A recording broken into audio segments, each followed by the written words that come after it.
The battle for Middle-earth is about to begin.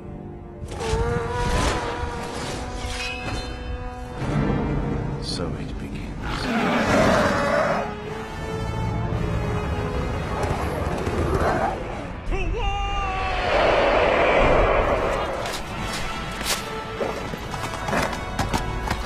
Send these foul beasts into the abyss!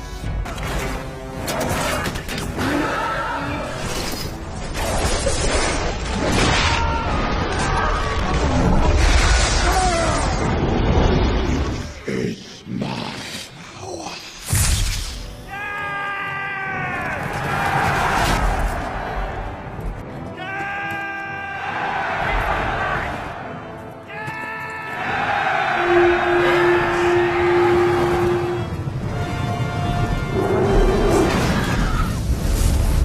The great battle of our time. Welcome to the Zorpazorp Battle Games in Middle-earth livestream. In this series, we cast our gaze back in time to the roots of our beloved Middle-earth strategy battle game to explore the fortnightly magazine serial Battle Games in Middle-earth. Each episode, we will delve into a single issue, poring over a treasure trove of retro gaming, following in-depth painting guides, terrain tutorials, and some crazy battle reports, all with a modern twist so you guys can enjoy them in your games at home. With each installment, we'll also focus on a release of models that accompanied the magazine, following their journey from painting bench to tabletop, and then at the end of every live stream, they'll be randomly assigned to one of our loyal Patreons to continue their days of gaming abroad, spreading the gospel of Zorpazorp. So, in the immortal words of the magazine itself, let battle commence.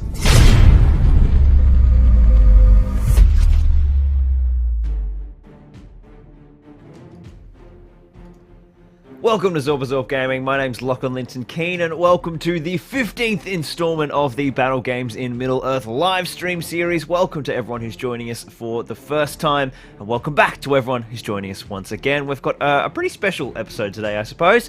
Obviously, we had the sad news last Friday that Sir Ian Holm had passed away at the ripe old age of 88. Unfortunately, he didn't make it to 111, but a true innings, and obviously a really important person to everyone who loves Middle-earth and everyone who loves really awesome acting, frankly. He's had an illustrious career. Things like, obviously, Alien and Lord of the Rings, I guess, would be his two biggest known roles, but he had heaps of awesome performances over the years. Chariots of Fire, he was in The Fifth Element, heaps of stuff. They're sort of, I guess, the biggest memories for me. So yeah, thank you for joining us on a special little tribute episode. So we're off the rails again, we're off script, we're leaping forward in time to Bilbo's issue of the Battle Games in Middle-earth series, which is issue number 62. So we're jumping like 2.5 years into the future of the planned schedule to jump into some cool Bilbo stuff today in honor of Sir Ian Holm. So thank you to everyone who's joining us in the chat already. It's going off. I'll jump in and say hello to everyone again. Especially let us know where you're watching from and what your favorite performance was, or even obviously, I mean, Bilbo from the Fellowship is probably going to be a strong contender for everyone. But if you have a favorite line of dialogue from the Fellowship, drop those quotes in the chat and we'll have a read through them. We're going to be painting up the awesome, my favorite Bilbo sculpt, which is Bilbo holding the ring in one hand and the Red Book of the West March in the other. And it's a really lovely little sculpt, full of character. I've had it for ages and really needed an excuse to paint it up. And jumping forward in time to our little issue 62, I'm excited to check it out. It's so packed full of detail. You can see it's primed in contrast paints, because I was planning on doing a contrast sort of tutorial on it like years ago. A year ago, probably. So nice to be able to get some paint on that guy in honor of Sir Ian. And then we're going to be playing through a pretty fantastic battle report today. We're going to be playing through the appendix scenario from the Scouring of the Shire, rather than the scenario that's in here. So I feel like this one's a little bit more fitting, but we'll have a look at the crazy old school scenario, and we definitely will return to that and play it at some point in the future. But we're going to be playing The Road to Rivendell, which is the first adventure, or the first sort of sequence on Bilbo's final adventure, which I feel like is kind of fitting. So let's jump into the chat. In case anyone is new and you've got no idea what the hell's going on, welcome to the Battle Games in Middle-earth series. This is a kind of retro wargaming series that we do fortnightly here here on the channel every Sunday evening or Monday morning if you're bright and early like I am, where we dive through this old magazine series from the early 2000s. This was a partwork series that was launched when the game was launched, when Lord of the Rings SPG was launched, and every issue came out and it had painting tutorials and battle reports and terrain tutorials. And in each installment, we follow one issue, we paint up whatever model came with that, and then we play some awesome games and make some terrain, do all sorts of crazy stuff. And then at the end of the stream, whatever we have painted or built during that time, with the exception of $700 Forge World models, get given away to one of my Patreons. So if you want to be in the chance to win our very special Bilbo sculpt today, make sure you head over to Patreon. The link's down in the description below, and you can update your pledge at any point during the stream, and I'll update the big wheel, the Wheel of Fortune, which we can't see in the back of shot. It's up on the top of shelf. And then this little lucky dude will be given away to one of our patrons, and those patrons will become the official sponsor of those models, follow their journey through the campaign, and then at the end of the campaign, once they're finished appearing in battle reports, I'll post them out to you no matter where you live in the world. I don't know how many more battle reports Bilbo would have, so you might get Bilbo quite quickly if you win Bilbo today. I can't remember if he's in any other issues. I'll have to look that up. But anyway, let's leap on over into the chat and say good morning to everyone, and we'll see where we're all watching from. Maxi from France. We've got Marky Tribe tuning in from Queensland, Australia. He says, nice tribute, man. Yeah, it's going to be fun. I really, obviously, Bilbo's one of my all-time favorite characters, so it'd be really lovely. Little kind of chill-out session, paint up a little Bilbo, play a great little game with him, which is really fun too. I'll talk about that more in a sec. So nice way to honor him, I think. And we've got George says, not only Bilbo, but Ash from Alien. Yes, of course, the fantastic android. Sam Fortin, this is going to be perfect. Bilbo would be proud. I hope so. I don't know if he was into wargaming. We'll have to find out. I know Peter is, but I don't know if Bilbo was. Scotty's joining us from the UK. Looking forward to the stream. Maito Colo. We've got Renga Katterberg from the Netherlands. Michael Haskell from the UK. Maddie Dishner from the US. Pesha's watching from Belgium. Maito's, of course, joining us from the Netherlands. Rusty Rust, looking forward to the stream. Don't have a Bilbo model to paint, but one is on the way. Excellent work. Yeah, what Bilbo sculpts have we got? Obviously, Lord of the Rings era Bilbo. We only have this one, I think. But then we must have, I don't know, probably like 5, maybe 10 Bilbo sculpts from the Hobbit era. I don't have a single Bilbo sculpt, actually. Apart from Lord of the Rings, I don't have a single young Bilbo sculpt. But this is my favourite sculpt anyway, so that's fine. Michael Turnbull's watching from England. Eric's watching from the US. Mandalore says, rest in peace, Ian. We've got, Bento's joining us from down under, Australia. Hey, fellow Aussie. Whereabouts? Whereabouts in Australia are you, Bento? Paul Carroll's watching. Dana tuning in from the US. Declan says he's finally here at the start of the stream. Yes, I didn't even post the times this week, so I couldn't get it wrong like I normally do for the poor Kiwis who've gone to daylight savings. Johnny Wheatland says, watching in from London. Bento loves our little intro roll. I probably need to update that. I've been meaning to do like an update video, or at least maybe not the intro, but sort of tracking the progress and the exploits of all of the Patreon models so far, like Aragorn getting killed by goblins 4 times and all that kind of stuff. Yeah, I'll get around to that with all the spare time that I have. Aaron and Mandalore commenting on my, yes, I haven't just shaved off my beard, I've shaved off 10 years as well, apparently. I look quite young now. Stark Raving Mad is watching from Essex. Aaron says, good evening everyone, how are we all doing? Yes, I have been attacked by the Clippers. It was just getting a bit ridiculous, wasn't it? I only shaved it last night, Mandalore, so you haven't missed that much. Sam's joining us from England. Rip Lockie's beard. Everyone's commenting more on the beard now than what we're supposed to be talking about. This is great. We've got, oh my god, there's so many of you in the chat this morning. Darren McWilliams watching from Ireland. The Hidden Dragon. First time catching the stream. Excited to see what it's about. We've got a cool one today, so it's a good one to join us in.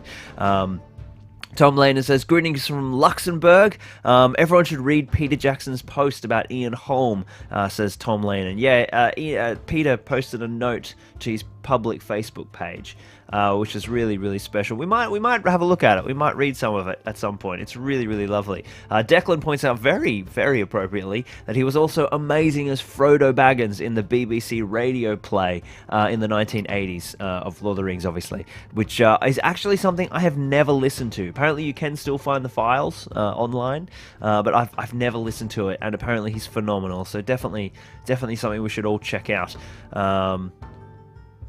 From Hell, he was awesome. I think that's another film that Ian was in. Joshy Summers is in the chat, wrangling everyone as always. Thank you, Joshy. We've got Renga says, the moment Bilbo goes for a grab at the ring in Rivendell gave me a tiny heart attack. Yeah, it's freaked me out the first time I saw it too. It's a good little moment. And it's also like, sometimes in the films, things are like a bit over dramatized because, you know, it's a film compared to the book, but that moment is like really there in the book, so it's actually quite truthfully done. Reading the books again at the moment. Paulie's watching from Ireland. Craig's watching from Yorkshire. Yorkshire. In the UK, painting up some miniaturist dudes. Sergio's watching from Colombia. Craig's a new watcher. Welcome, Craig. Thank you for joining us. Declan's favourite quote is, I wanted to go back, wander the paths of Mirkwood, visit Lake Town, see the lonely mountain again, but age at scene has finally caught up with me. Pento says, I'm not crying, you're crying. Maito's favourite quote is, I feel sort of old and stretched like butter scraped over too much bread. Amandil says, hi everyone, Mr. Daniel's watching in from Germany. James Hoggy's watching from the Lake Districts in England. Beautiful spot up there. How close to Windermere are you? I love the Lake Districts, gorgeous. His favourite quote is, no thank you, we don't want any more visitors, well-wishers or distant relations. Scotty Gaming is watching from England. Oh, all the UK boys and girls joining us this morning. Dylan's watching from the UK as well. His favourite Bilbo moment has to be his and Gandalf's goodbye from Bag End after his party. Yes, goodbye, dear Bilbo, which is of course the name of the stream. Lovely little stream here. Reese's Miniatures, another Aussie here down in Melbourne. Chris is watching on from Greece. James Palmer says, it's dangerous business, Frodo, going out your door. You step onto the road, and if you don't keep your feet, there's no knowing where you might be swept off to. Another great quote. Sebastian says, hello from Germany. And then an excellent name in the Cyrillic alphabet says, hello from Russia. Very cool. I have no idea how to pronounce your name, I'm sorry. Bento's watching from Perth in Australia. Josh says it's on Audible. So apparently the Ian Holm's Frodo Baggins radio play, the Lord of the Rings radio play, is on Audible. So there you go, Audible. I just made you a bunch of money because we're all going to go and buy that after the stream. From Hell is a fictional story of Jack the Ripper, says Mandalore. There you go.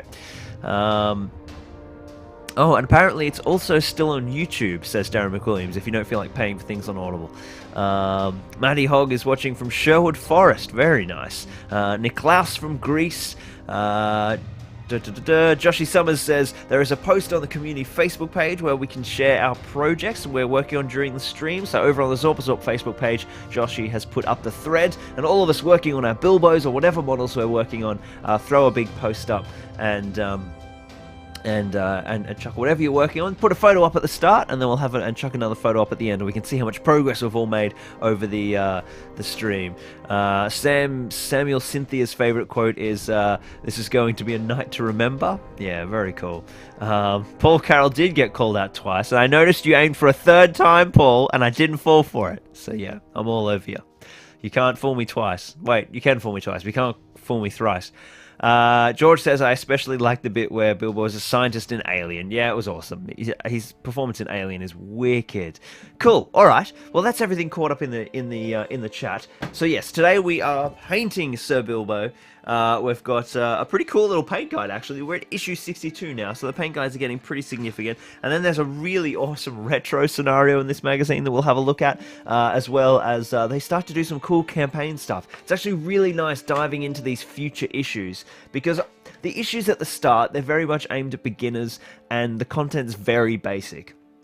But as you get into this later stuff, issue 50 onwards, it starts getting really cool. They're bringing it because they're trying to keep things interesting for players who've been playing it for 50 issues. That's fortnightly over 2 years. So the stuff that they're doing is just awesome. Really crazy campaigns with linked games and sort of progression and death tables for your heroes. It's really fantastic. So I'm really excited in like 3 years to still be doing this because there's really cool stuff. But we're also going to be diving into the road to Rivendell. So let's have a quick look at this before I switch the camera around. And oh, look at that. Opened to the right place. So the road to Rivendell, just to give you guys a glimpse. Having made the decision to leave the Shire and journey on to Rivendell to finish his book, Bilbo Baggins used the One Ring to disappear in front of the eyes of guests at his 111st birthday party. Much to many a hobbit's surprise, although some already thought him rather eccentric. Following his little trick, Bilbo gathered his things and left everything else, including the ring, after some convincing from Gandalf, to his nephew Frodo before setting out on one more adventure. So essentially, Bilbo is like walking through the forest, and he gets ambushed by wargs and orcs and Aragorn and Strider and a bunch of rangers of the north. As well as some wood elves have to try and sort of protect him and help him get to Rivendell. It's really cool, I think. So that is what we're going to be playing today after the stream. Yeah, it's going to be a really fun little battle report, I think. But first, we have our beautiful little Bilbo model to paint up. I don't know if you guys can see him. See if I can get him nice and close. Of course, it's going to overexpose like crazy. I'll show you on the close-up camera. So what I'm going to do now is switch this camera around, and then we will jump on in to painting our little Frodo. So I will be back in 1, 2, 3, just a second.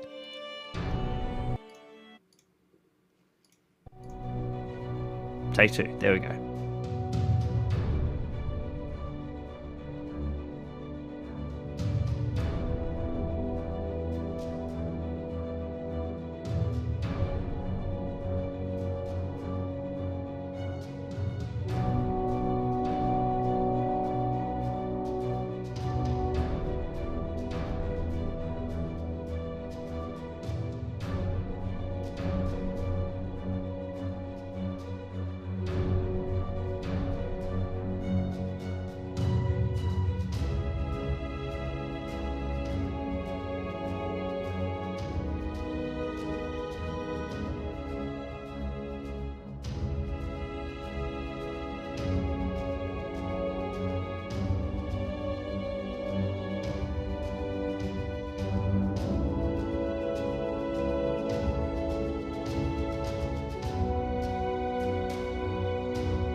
Alrighty, Roo. Bilbo Baggins, issue number 62. Sorry for the slight delay there, folks. That's what happens when you don't get your wet palette ready before the stream.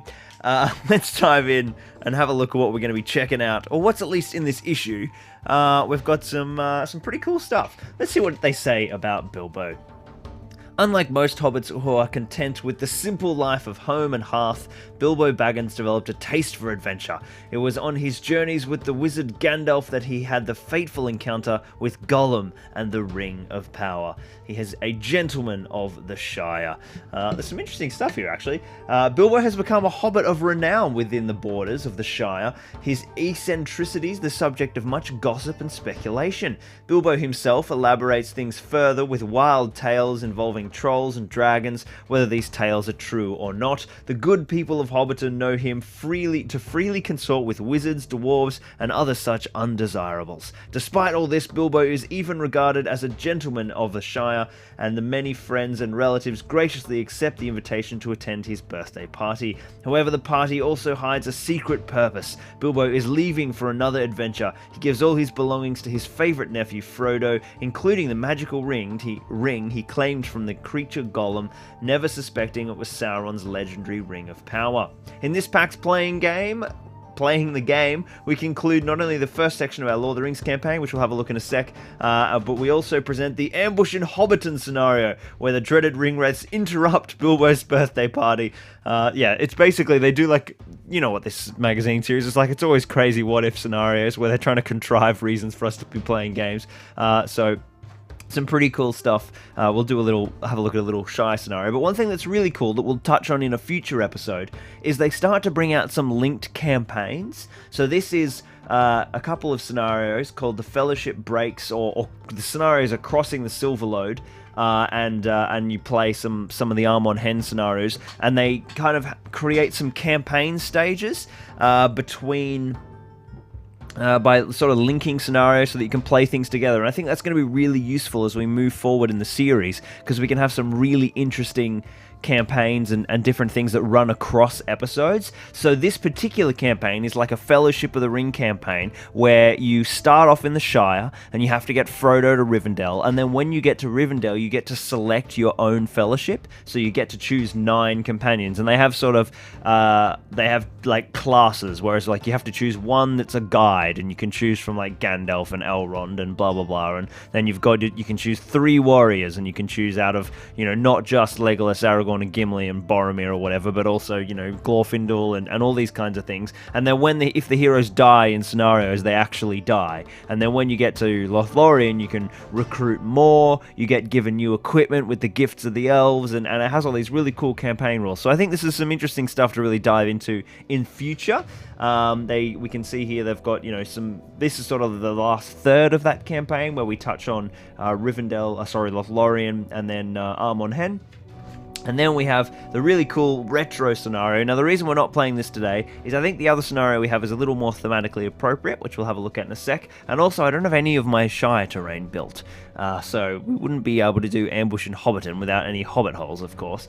Yeah, it's a really cool scenario where essentially the ringwraiths on horse ride in and ambush the party. So you've got Gandalf, Bilbo, Merry, Pippin, Frodo, and Sam fighting off the ringwraiths in the middle of the birthday party, which is quite wild. I think you could even spec this out, just have a whole bunch of other hobbits as well, just like running off. But yeah, really cool scenario. And then we have our lovely little painting tutorial for Mr. Bilbo Baggins, and you can see now the painting tutorials are getting pretty good. They're getting pretty interesting. So, you know, they're not slouchy anymore. Now, let's have a look. Actually, that's a good point. What they've done for their scheme. So they've obviously gone for that red waistcoat, and the book is brown, but we'll be making the book red. It looks like a brown overcoat, and they've just done sort of a brown lining. So what we do for our scheme is sort of the next thing to decide. I'll see if I can drop... Let's get rid of that one for now. I'm going to bring in sort of the classic Games Workshop paint job for you guys to have a look at. So that's kind of where I'm going to be going, I think, where we've got a brown... I mean, do you think there's any dark red I think there is a little browny red in that overcoat, which could be useful. I think we could use some tusk or fur as a highlight there. And then there's a green lining on that cloak, which I really like.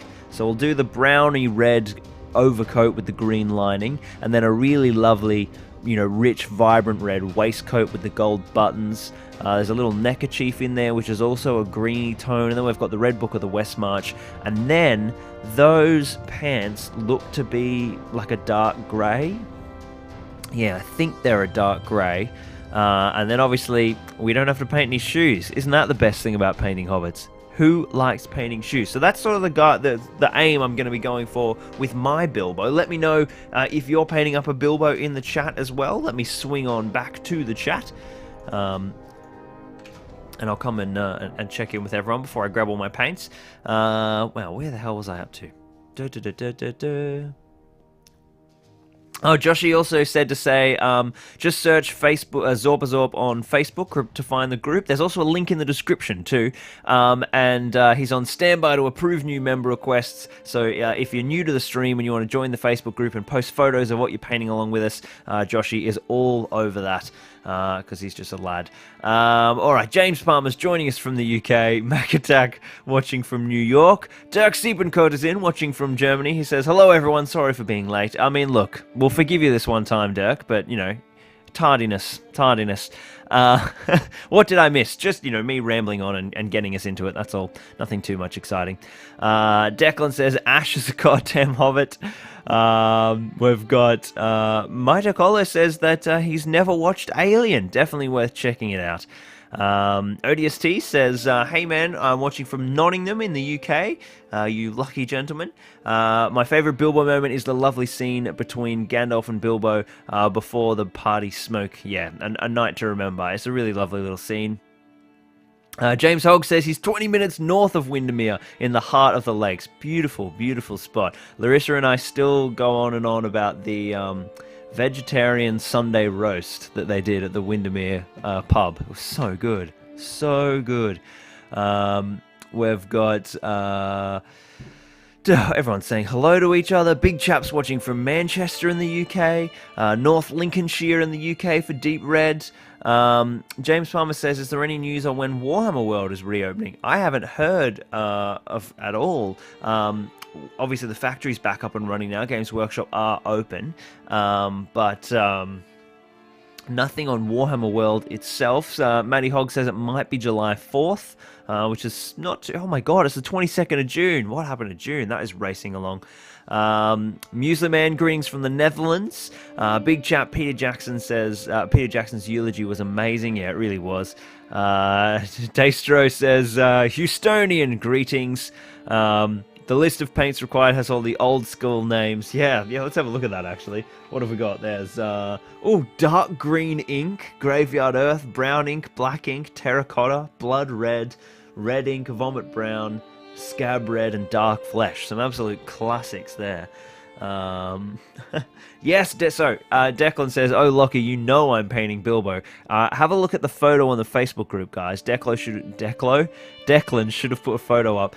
He's taken this Bilbo model, which I'm painting today, and he's converted him to be like holding a walking stick in his right hand as he sort of sets off on the road, goes ever on and on. Really, really cool.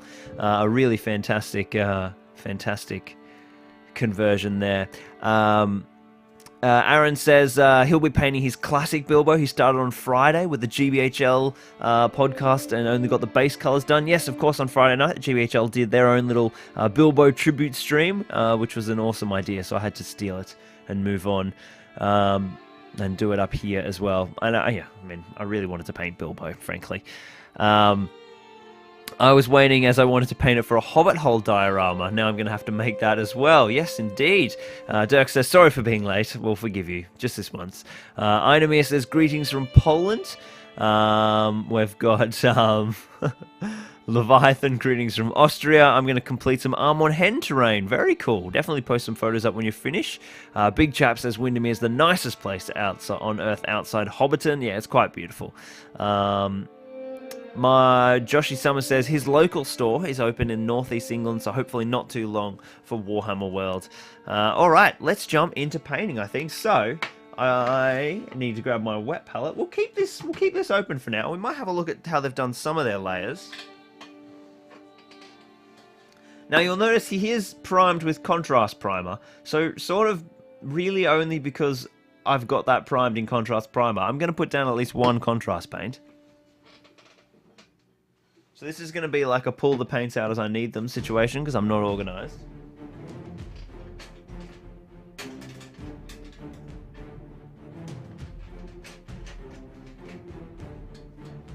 So I'm going to start first with Dark Angel's Green, and we're going to do the cloak lining, which may seem weird, but obviously because contrast paints need to go down first before the primer gets ruined, I'm going to do that.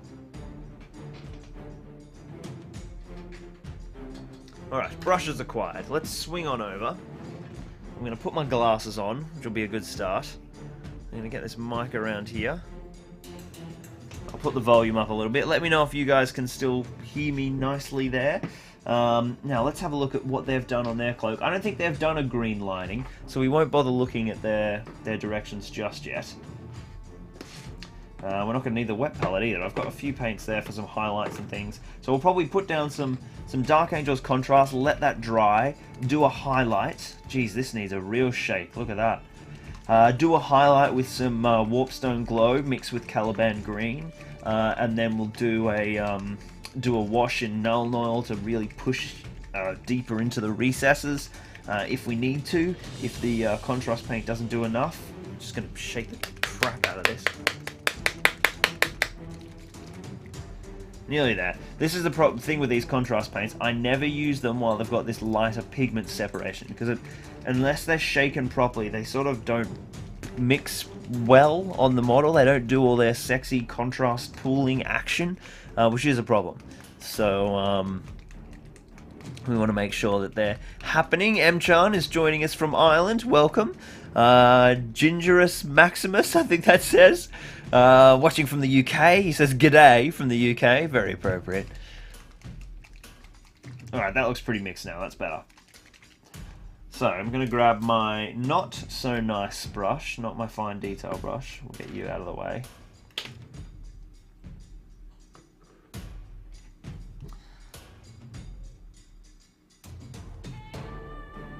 And what do we want to do? We want to hit, let me switch to live view and make sure that this bright contrast primer isn't stupidly overexposed for you guys. Is that too bright? No, that's pretty seeable, isn't it? Awesome. Alright, so we're going to hit this lining first with a bit of Dark Angel's Green contrast. Feels really weird picking out this tiny little detail at the beginning of the paint job. Now, it doesn't really matter if we get it anywhere else, because that's all going to be rebase coated. This is the only contrast layer. But one thing that I do care about, a little bit at least, is not getting it on the face. Because I like to cheat with my face. And use this prime as the skin base tone underneath some flesh tones. So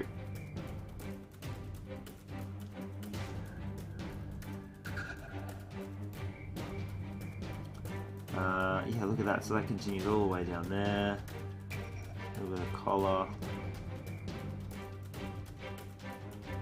I think green and red are probably my two favorite colors to paint. Absolutely love painting them. Continue that around. I've got a little bit of over pooling there at the back, so I'll just wick that away. Sort of move it down to the sides. Okay, so we'll probably just, whoops, sorry guys, pop in the camera. I'll probably just leave that in there. Make sure we get that corner all the way down. Now this entire lining should be this dark green, so really like everything. Would it be the entire lining, or is it just the trim? I don't know. It's probably a bit too much on the brush there. So we're doing the cuffs as well. in this green. So where we've got the crisscross pattern of the cuffs. We can see a little bit on this one as well.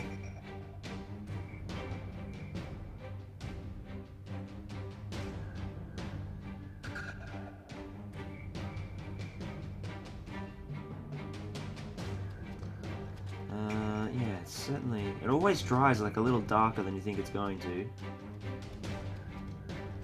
I don't know, I think we'll do the entire coat with the green lining, because I like the way it sort of will frame the other detail and create really nice separation. So that's overpulled a little bit too much under there, so I'll wick away that. And then obviously I need to get in here and do this inner cloak lining. I'm going to keep it off the red area, but it's not a huge deal. So I'm just going to focus on getting reasonable coverage. I'll try and keep it off the pants, because they're the other area that I might use a contrast paint. I haven't decided how I'm going to do that grey.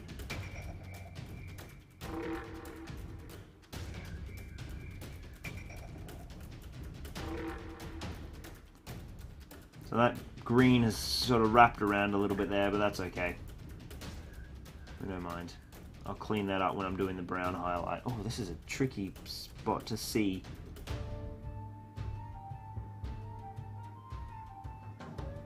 So the thing about hobbits, they're such tiny models. Keep you on your toes. Alright, spilt green everywhere, but that's okay because we're just focusing on getting the lining. But we need a little bit more green in there. And then I guess we should do this underside as well, if this is the lining. Just feels like such a weird layer to be putting down first.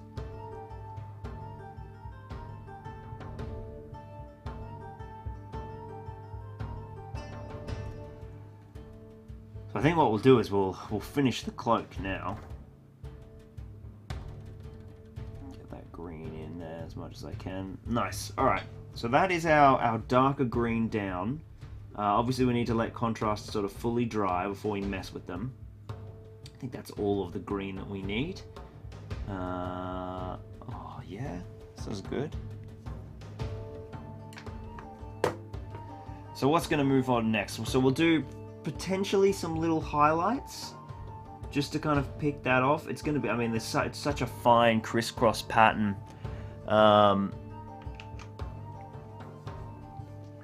Where have you all gone?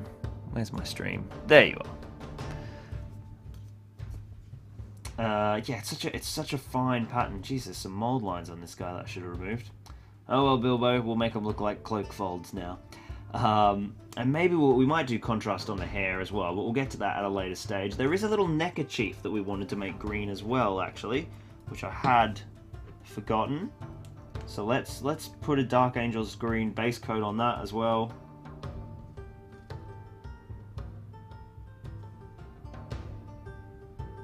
Does anyone remember using the old school Dark Angels green?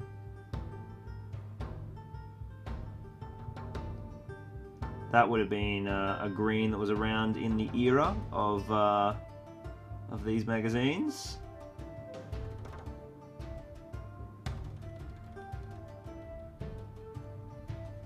There we go, a bit of green there as well. I don't think we can see that actually, just there should have more green on it. Because even if it's not the cloak, it would be the neckerchief. So anything there should have green. Very nice. All right. Well now, where is my water?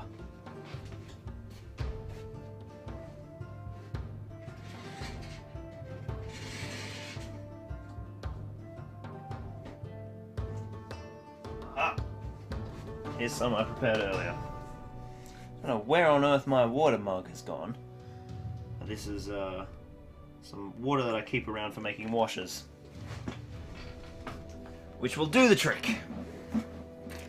So let's wash that guy out. Well, we probably won't need that brush for a little while.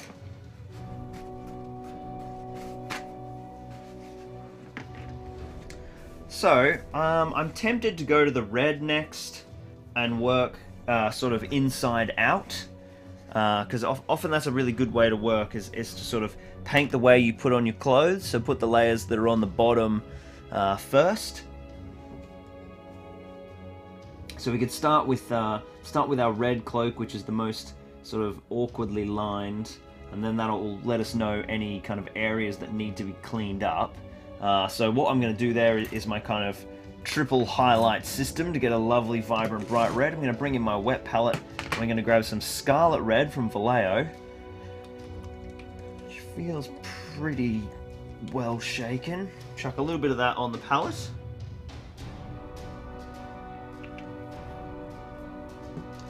And I might come in... I might actually use my layer brush for that, which is basically my older Citadel brush, and I'll just sort of stretch that out across the palette. And this is just our base coat for anything red. Nice and thin, because there's lots of lovely fabric details that don't really want to be obscuring. And obviously we want to keep this red off the green that we've just painted.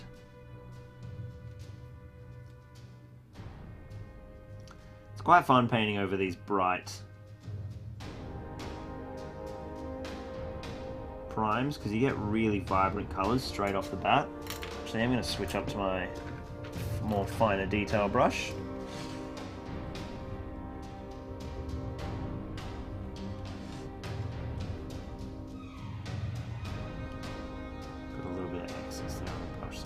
That on the Red Book of the West March there. Yeah, and working in, moving towards the green areas with the fine tip of the brush.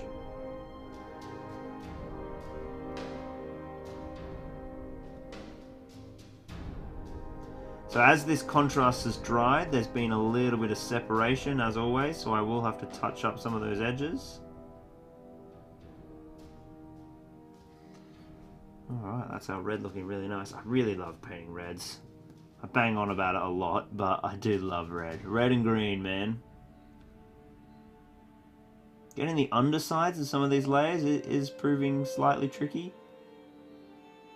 In fact, I'm even going to take him off the painting handle for a sec, so that I can get an easier angle.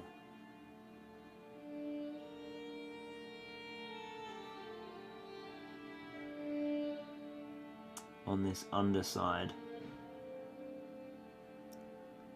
There we go. That's nice. That little bit in there that needs to be red as well. And perhaps a tiny bit of red fabric moving up around the back. Okay, so that's the base coat on the petticoat. I'm not fussed that there's a little crevice of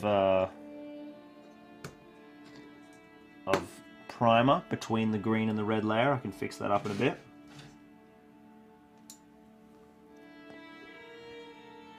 Let's get this red book done. So we need to get all of the red leather, yellow leather.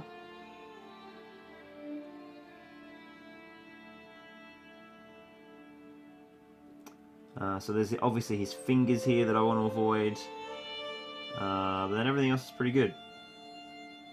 So what I'll probably do is I'll highlight the red book and the red cloth differently from this stage on. They've got the same base coat, but we do want them to sort of appear a little different because they are, of course, different materials. One's leather, one's some fabric,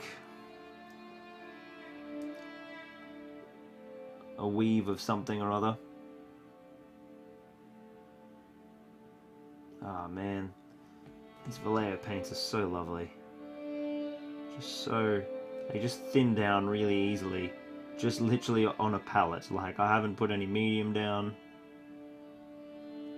They just stretch out really nicely. So I'm just using Scarlet Red from Vallejo, but any kind of, this is a cooler red. Any red in that vein would work. This is just my base coat though. I bring in a nice bright warm red next. once again, there's some really tricky underneath bits, and because he's so small, the pieces are really low to the base. Yep, just drop the model in the wet palette. Excellent work, look. This is why we have painting angles. It's actually, it's sort of finicky. Not gonna lie, I'm dreading painting that army of hobbits I have sitting there in the cabinet behind me.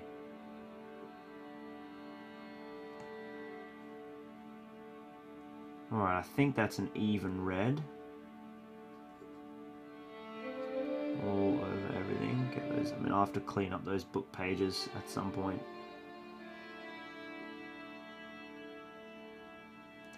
Okay, so while that's still wet, I'm not going to wait. I'm going to throw down the next highlight, which is gory red. Oh, that's bloody red. Where's gory red?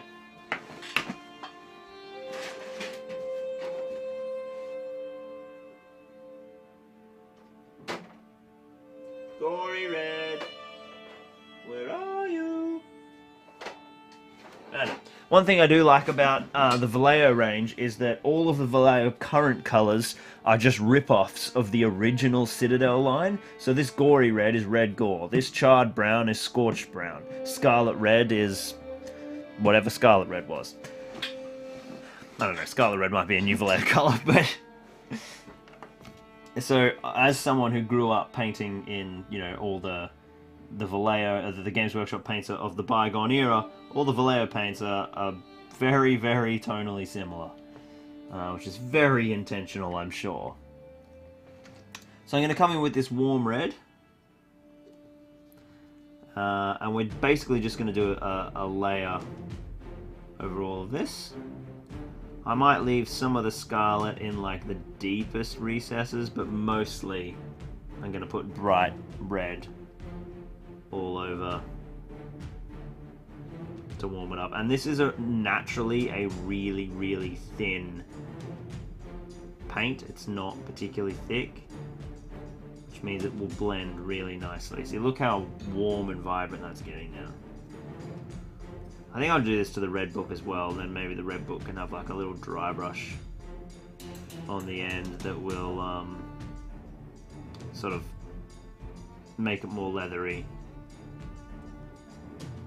But I do, you know, it is meant to be a bright red leather. So we'll get the warmth in there now. And on the spine as well.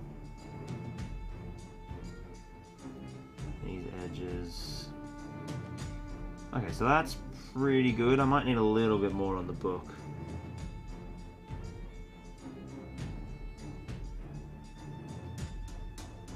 There we go. That's looking pretty nice. Very nice indeed. I really, really like that waistcoat. That's coming along really well. But what I'll do now is I'll bring in bloody red and we'll do like a further highlight.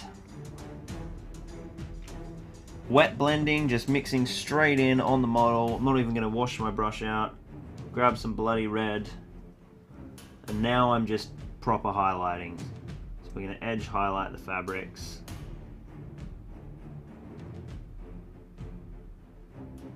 But of course, even though I am edge highlighting, it's going to run and bleed because the model is wet.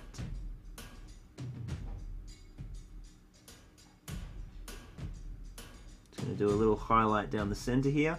You can see I'm drawing a line, but it's bleeding into the wet layer and just becoming a natural highlight in the center of the fabric there, where the fold is.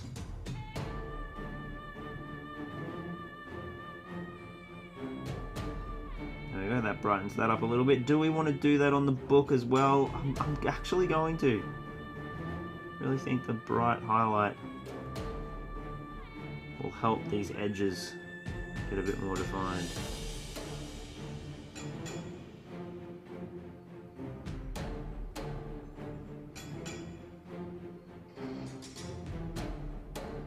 It is a little difficult to avoid his hands here, but I'm just doing what I can.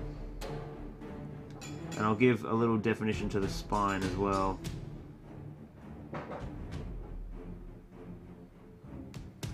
Very cool. Alright, I'm super happy with that red fabric.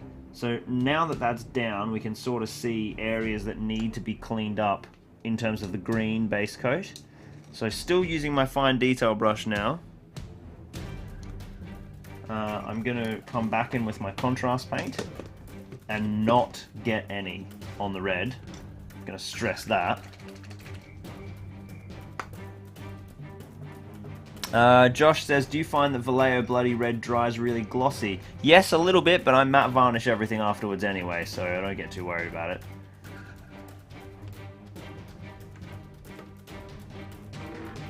When I'm not being lazy, at least I matte varnish everything. So,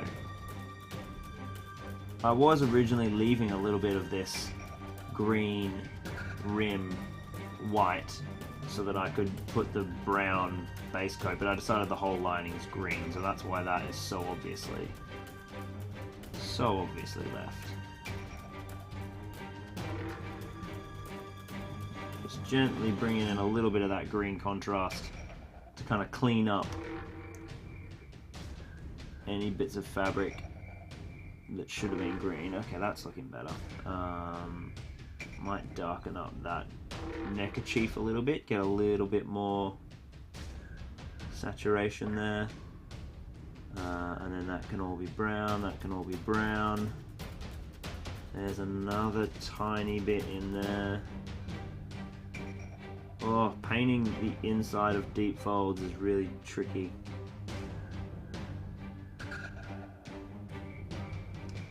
Okay, cool. Well, the brown jacket obviously needs to be done. I'm sort of tempted to go to the brown jacket now instead of the pants. My water go. Let's wash out that little guy. Knock the back there so I don't knock him. So yeah, let's put this guy back on his handle now. There we go. Oh, that's looking so cool. Oh, this is just the best model. I love this model so much. Alright, what do we got? So let's jump. I'm going to grab my basing brush once again. Or my layer brush, I should say, not my basing brush. And what do we want? I think we want like a dark grey for this. Oh, we could even put a contrast down on these pants, at least just as a starting point. Don't know if Basilicanum Grey is going to be the look that we want. I'm just going to swing... Let's swing back to our reference photo. So it is quite a dark grey. You know what I'm going to do? I think I'm actually going to put Black Templar down and then do some strong highlights. I don't think that's that insane. Seeing as we've got the contrast primer down, we'll put a little bit of a contrasty layer into it, and then we can make some really nice highlights. Because if you look at the deep folds, ooh, how grey. We'll put down Black Templar, but we won't put it down super thick so that it doesn't go pure black. I think that's what we'll do.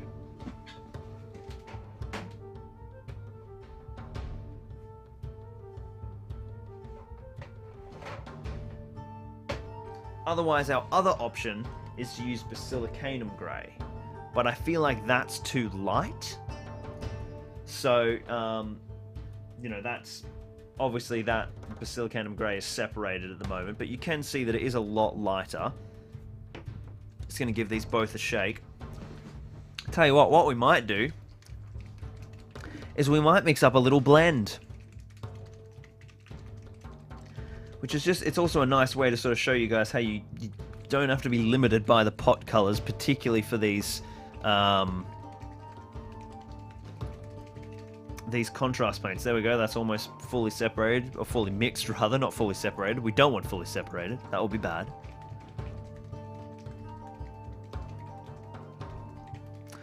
Thomas Kane says, I just moved to Houston. I don't have a Lord of the Rings army yet, but are there any stores to look up to find a gaming community when things go back to normal? And he's asking Daystro, who is our Houston representative. This is awesome, the chat linking different gamers. Very, very cool. James says, I still prefer Dark Angels green compared to Caliban green and still use the old one more than the new. Yes, I definitely prefer the new, the old Dark Angels green, but Caliban's good. There's something slightly off about the tone. It's not quite Dark Angels green. there's almost like a little bit too much grey mixed in. But yeah, not sure.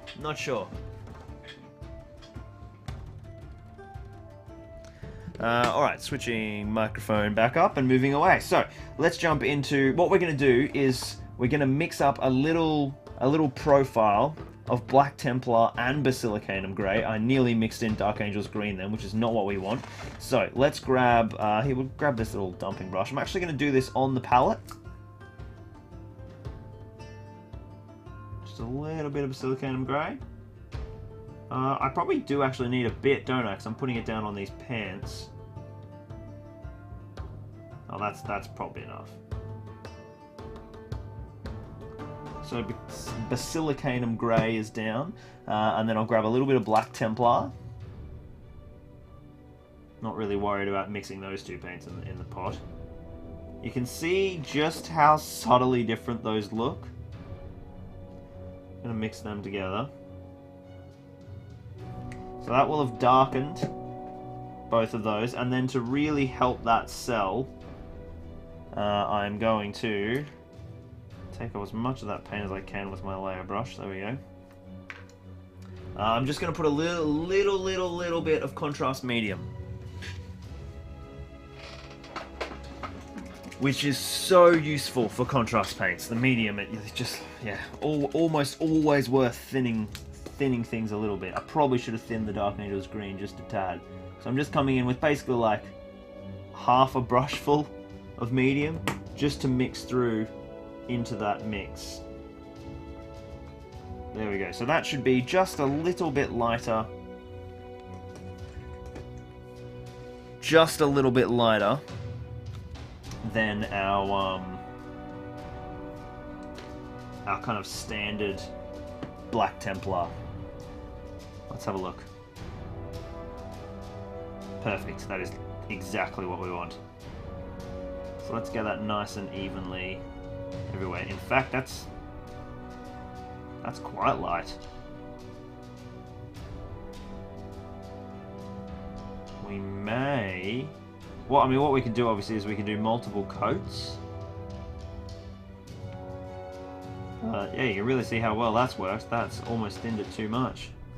We may not have needed to add the Basilicanum Grey. We could have just thinned the black a little. What I'm going to do is, before that dries and gets all messed up, is I'm going to come in with some neat Basilicanum Grey. Sorry, Black Templar. And we're going to mix this through on the model. And I know you're like, oh my god, look how black it just went, Lockie, you crazy animal. No, because I've got medium on here, it gives me a little bit longer to work as well. But I can also sort of really over-exaggerate, hit the model everywhere. And, I guess bearing in mind, the only thing we really care about with this layer is the recesses. So as long as the recesses are the right tone, we'll be happy, because we're going to highlight and layer all of those raised folds. So if I've made the recesses too dark, I just pull it back. Just going to dump this contrast back in. Look, I'm closing my pots. Look at me go, guys. I'm growing.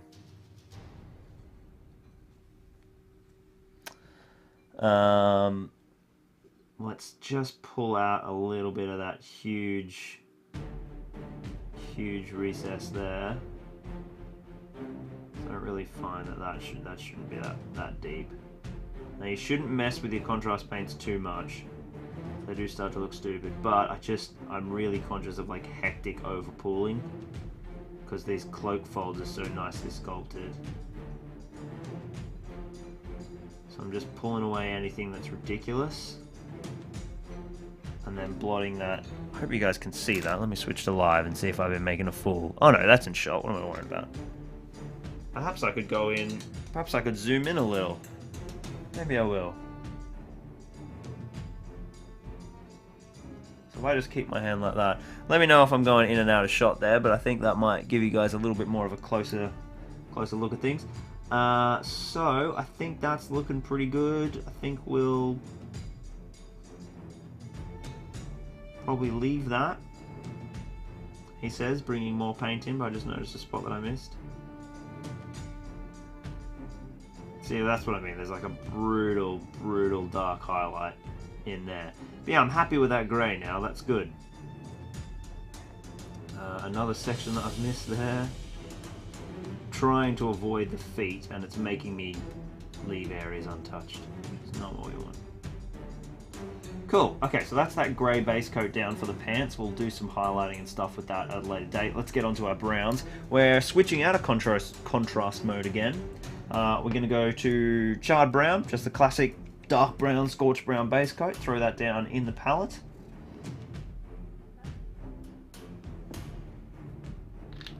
And depending on how dark we want this, we may have to do a couple of coats. I'm just going to wash out my other brush while I remember. One thing that's just so nice about having a tiny model is you can really like focus on the detail. That's still dirty. What am I doing? Because it's so small. You know, everything is so tiny.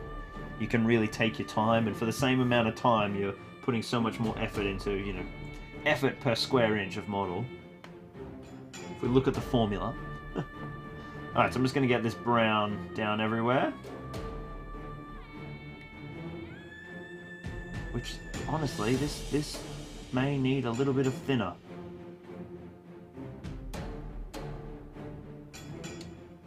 Thought thinning that out on the palette would usually do the trick, but that's not too bad. It's not too bad. What other contrast paints do you guys like, particularly in the brown range? I've had so little success in the brown range. Everyone bangs on about snakebite leather. Never does anything for me. The one time I've got snakebite to work is when I use a dry brush over it with like a tan or something to make like a light tanned leather look. But I don't know, everyone's had a bit more luck than me in the brown landscape with contrast paints.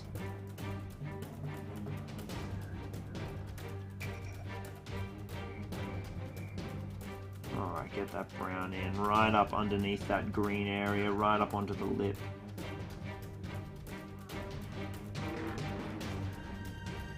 There's another green region. As soon as you start putting down more paint, you notice all the spots that you're missing.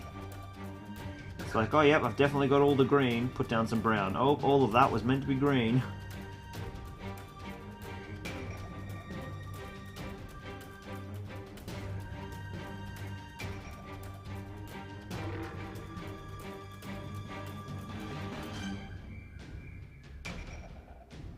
Yeah, no, that's okay. I was worried that brown's going to be a little light, but as it'll darken up as it dries, and we'll soon see, I think.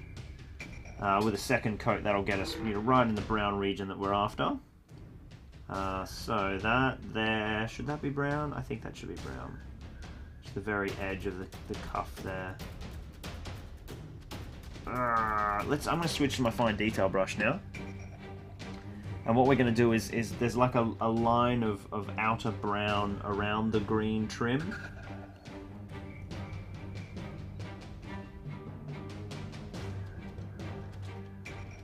That thin line that goes around the green, so it's actually on the, it's like the bit that's folding over.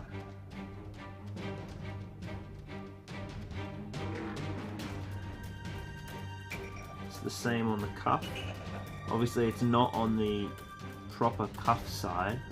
Oh, there's a whole section here of brown that I've missed. Switching back to layer brush. On the underside of this arm.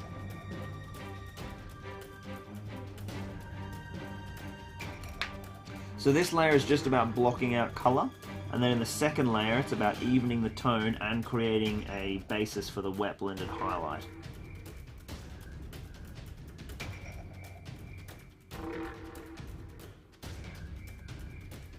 Yep, that looks pretty nice on that side. Oh, I love it. I love brown with the green lining. Looks fantastic. Coming in on this. This is that same thing, doing the hem of brown around the green. There's a tiny bit of brown like in between the book as well, which is a nightmare. And that hem, I guess, continues up and around to make sure it goes all the way around the back of the neck. Very cool. Let's have a look at that on camera. Yeah, you guys can sort of see it coming together there. Looks a bit better in person than it does on that lens. Cool. Alright, that looks like that layer's mostly drying. What other little bits of brown have I missed? Just up there.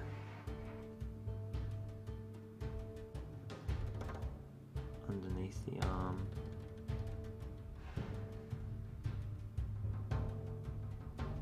Cool. Alright, so we've got basically flesh tone and hair to do in terms of our base coat, which is looking very nice indeed. We'll probably have to fix up the hem of this, you know, around where it meets the flesh and get green happening there. But we'll get to that in due course. Let's keep going on this brown. I'm going to put away the fine detail brush for a sec. And I'm going to come back with the layer brush. Just basically re-layer all of the cloak.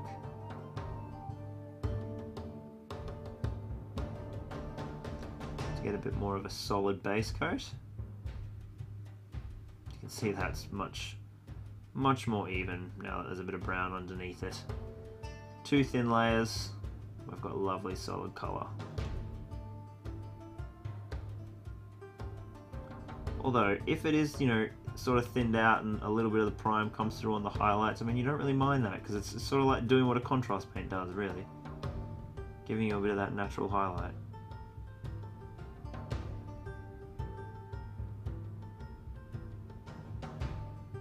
Alright, that is absolutely the ballpark. Now what we're going to do is wet blend some highlights. I'll just grab my next colour. Oh wow, first paint I touched on. How good is that? Going to bring in some dark flesh tone, which is just that next shade of brown, just one sort of tonal value up. It's going to need a better shake than that. Probably should have had this in the palette, ready to go. So the paint wasn't drying, but that's fine. We'll switch to the fine detail brush. No, we'll start with the layer brush. I'm going to come in and just hit all of these raised areas.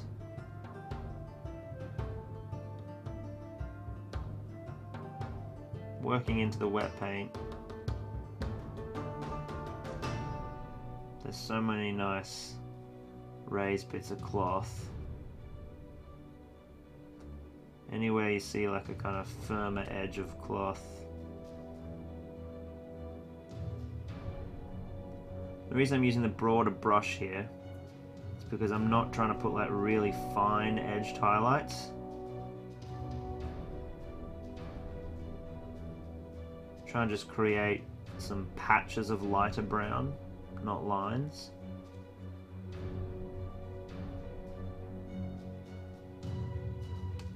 Working in that lighter brown on the pockets.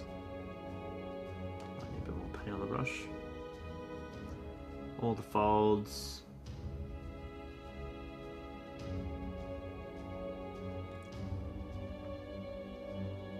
And it's really subtle, but it just like adds so much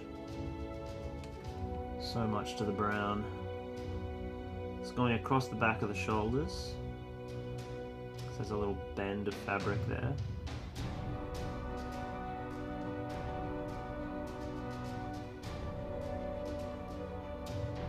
The elbow. Just notice a section where the base coat is sort of not great. Let's bring some darker brown in, try and fix that up.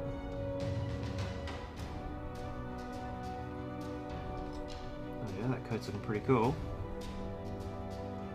I'm going to come in with the fine detail brush now.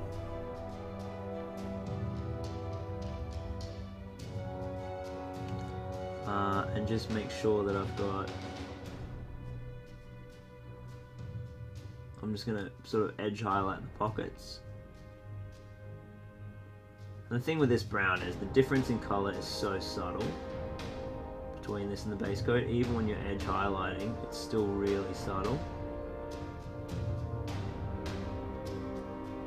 I'm going to edge highlight the very sort of hard edge of the cloak, and I'm also going to hit the that lining around the green with this brighter colour.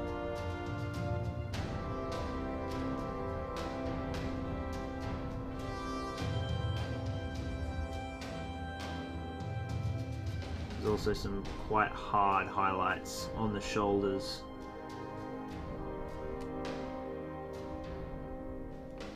Cool. Pretty happy with that. Looks like the grey layer's dried now as well, which is good, so we can go back to putting down some grey. Yeah, I think this will all be good with quite a nice wash as well, but before we go to the grey, let's fix the green. I'll wash my fine detail brush out. Okay, having a look at what we've got left. The green obviously needs to be picked out a little bit and then washed. So I think what we need to do is mix up a layer. So we're going to go Caliban and Warpstone Glow. Because effectively Dark Angel's green, the contrast, is sort of Caliban-y. It's meant to be that kind of space. Geez, that paint needs some medium and a big shake. Really need to like go through and treat my paints a little bit more. Bring in some Warpstone Glow. We'll see if that's going to be enough.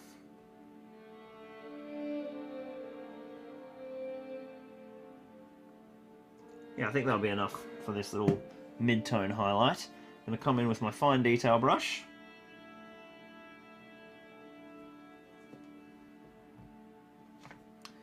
And we're going to basically accent all of the green.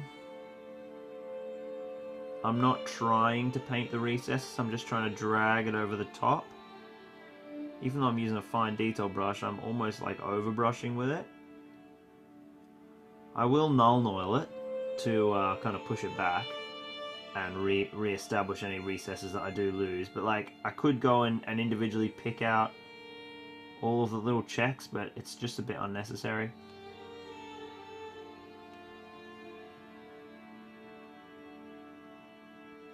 This probably could have been a bit lighter, I reckon.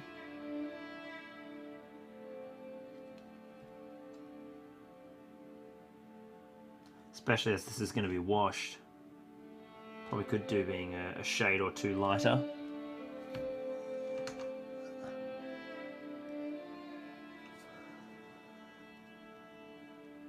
Thanks for watching, Joshy. Have a good sleep. Talk soon.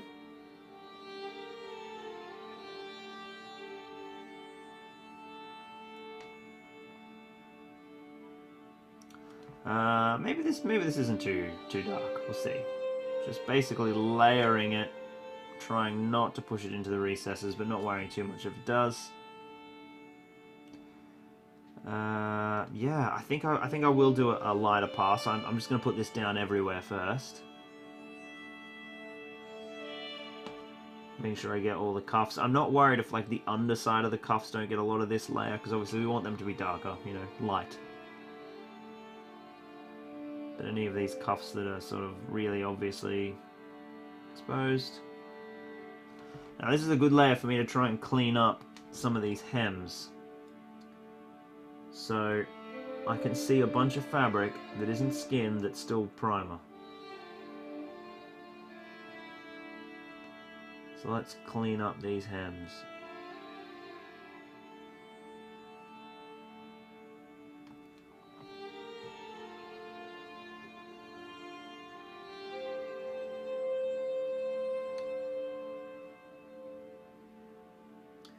Gotta be really careful here not to get green on the brown.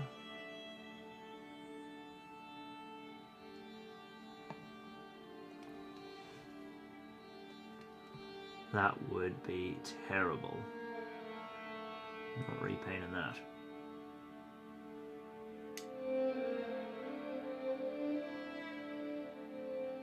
Alright, that's the hems cleaned up. Let's mix up a slightly brighter green.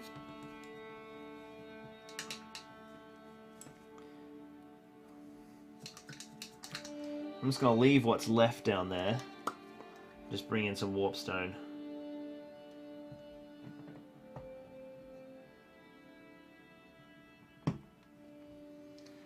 Okay, so this is almost pure warpstone at this point. It's darkened a little bit.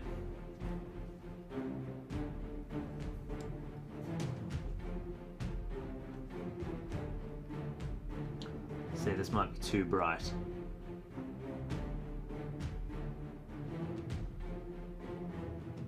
No, that's pretty good. So just sort of layering and highlighting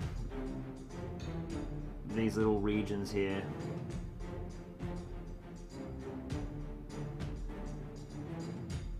Just lightening up that green a little bit, and then we'll wash it all with Nuln Oil to restore any recessed detail that we've lost. So anything facing the sun, oh shit, sorry guys, that was probably off camera. Anything facing the sun, anything at the top of the model, we want that to be nice and bright. So focusing on those regions.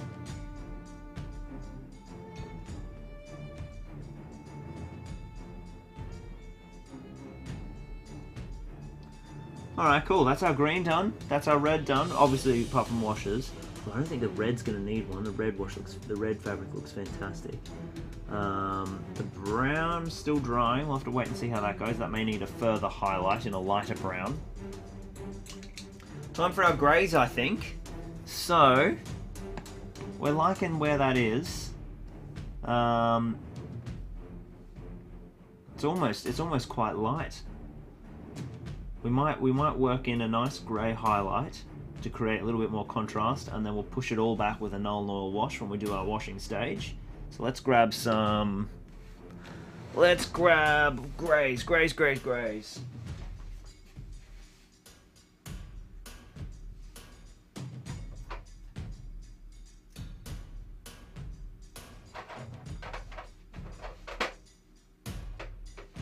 Alright, got a couple. I think Storm Vermin Fur is where I want to go.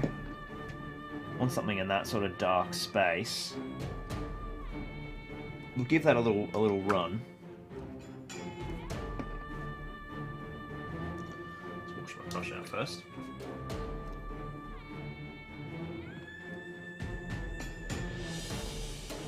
It might be a little, I mean, it's got a little bit of green mixed in, so it just might not blend. We'll see.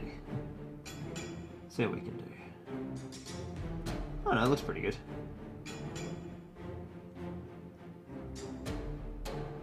Alright. Just passing over almost a layer highlight over all of the raised sections. It's almost like you're using the contrast paint as a guide on like where to paint your highlights.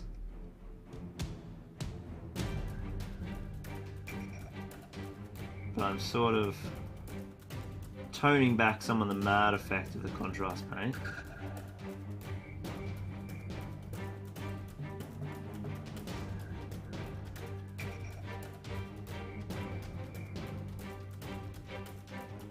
I must say, I like the tone of this grey. Sorry, I like the luminance value, how bright it is. But it would be nice. I wonder if there's a Citadel grey that's like this that doesn't have the greeny, earthy vibe through it. I feel like that just a neutral grey. I feel like that would be so useful. Alright, that is getting there. Very nice. Now I'm just going to work in another slightly lighter highlight with heavy blue grey. And this will just be like that, you know, the top highlight. Again, just worked in wet. I don't care. I don't wait for things to dry. Oh, this paint always gets clogged. Every single time.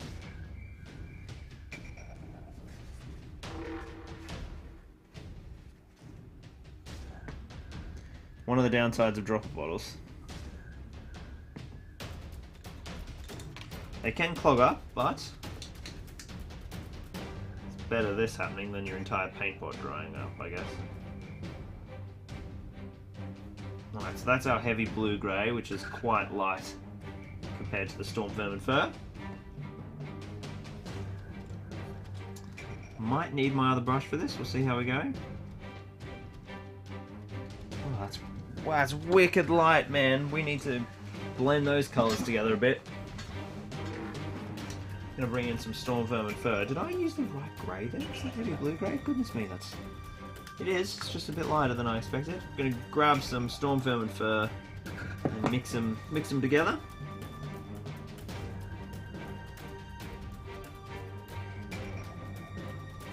Yeah, that's about more where we want to be. And I will come in with the fine detail brush in the end.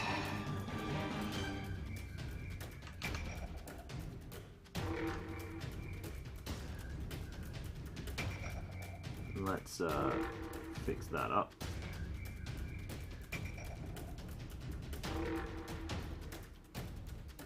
There we go, picking out some of the brighter folds.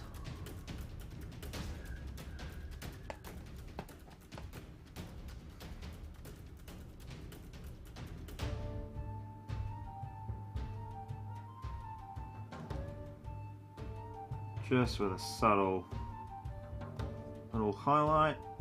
Lots of fabric today. It's basically all we're painting, isn't it? There's no armor.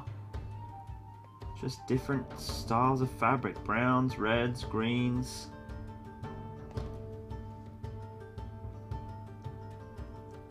We do have a little bit of metallic details, of course. Those famous gold buttons.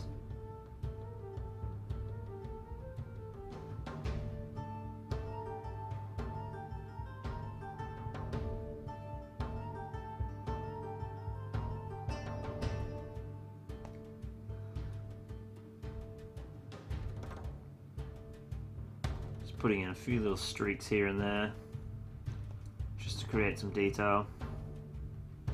Cheap and easy technique to make the surfaces have a bit of texture. Yeah, I'm getting pretty happy with that grey now. That's a much better tonal range. Still got that contrast sort of setting our framework, and then just a few lighter highlights, and then with a wash that'll will all be really nice. I'm quite liking the brown as well, but I do think it needs one more highlight, so let's get another highlight for that brown, and then I think it's almost wash time for the fabrics. What do we want? We want another lighter brown beyond dark flesh tone.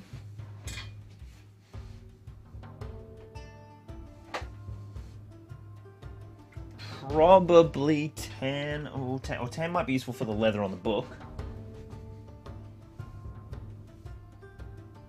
Actually be earth that we're after.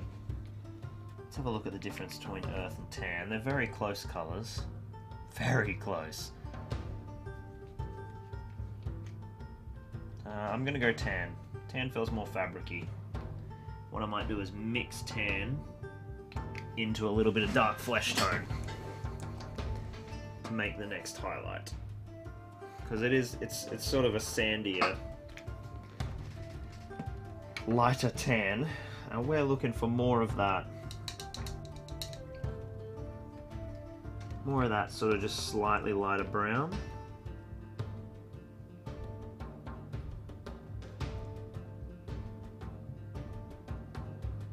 There we go, that's the space we want to be in. Bringing the tan into the brown, and then we'll grab our little brushy brush.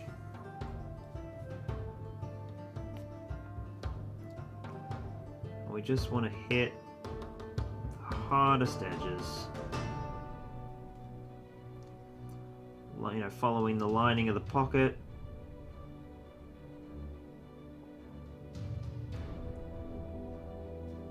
And edge highlighting all of those. I really love these folds at the back. They're just like begging for a really nice highlight.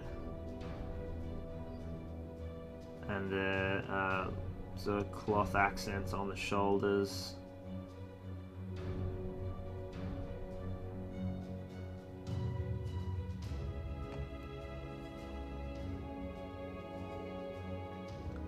Yeah, it's a really nice sculpt. There's a lot of lovely cloth detail. Don't know how long you guys are going to be excited to watch me paint cloth for in various colours. It's basically the same techniques. We're just mixing things up in terms of colour palette. I guess the way that you blend some colours does differ. So And we've looked at wet blending the red, like purely wet, whereas we're doing some traditional highlighting on these browns.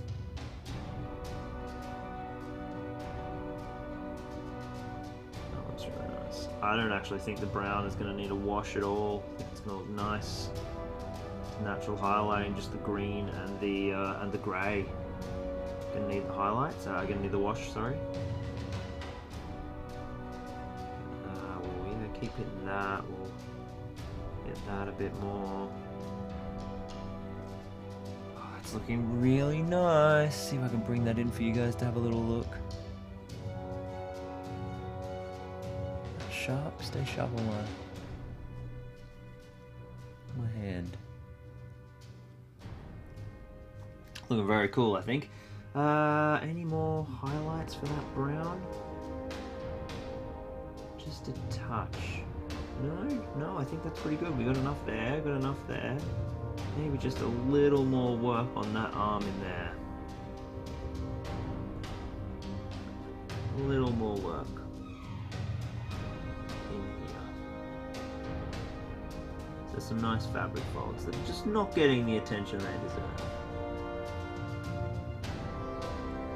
And then we have to highlight our lining, of course, as well. It's nice if that's got a bit of bright pop to help separate it with a brighter colour.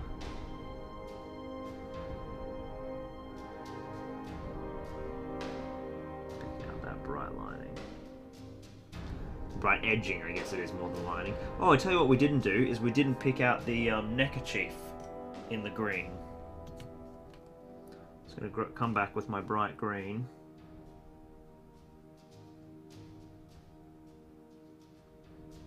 And pick out the neckerchief.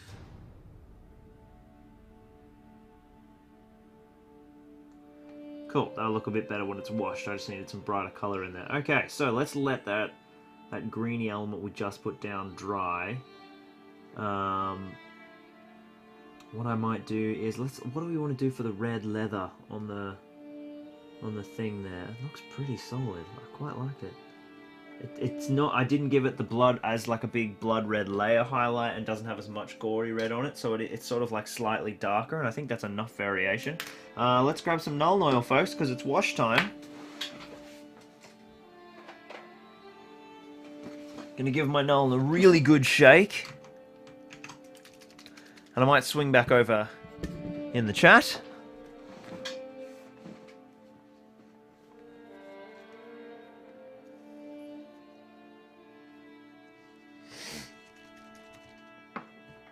Alright, so we've got some folks here chiming in.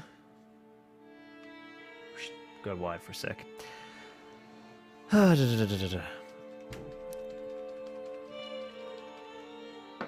Okay, where were we?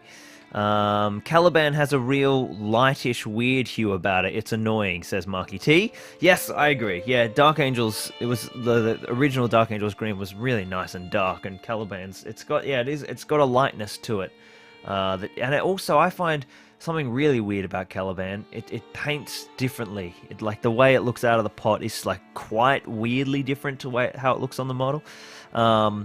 Still useful, but I definitely prefer the old one, but I'm out, so I'm into Caliban now, so I'm just getting used to it. James says it's still a good paint, but the new one looks to have a bit of extra blue in there rather than the deep pine tree green of the original. Yes, that's it. That's exactly what it is. Thank you, James. It's that deep pine tree green of the original, whereas the new one does have a bit more of a bluish tinge.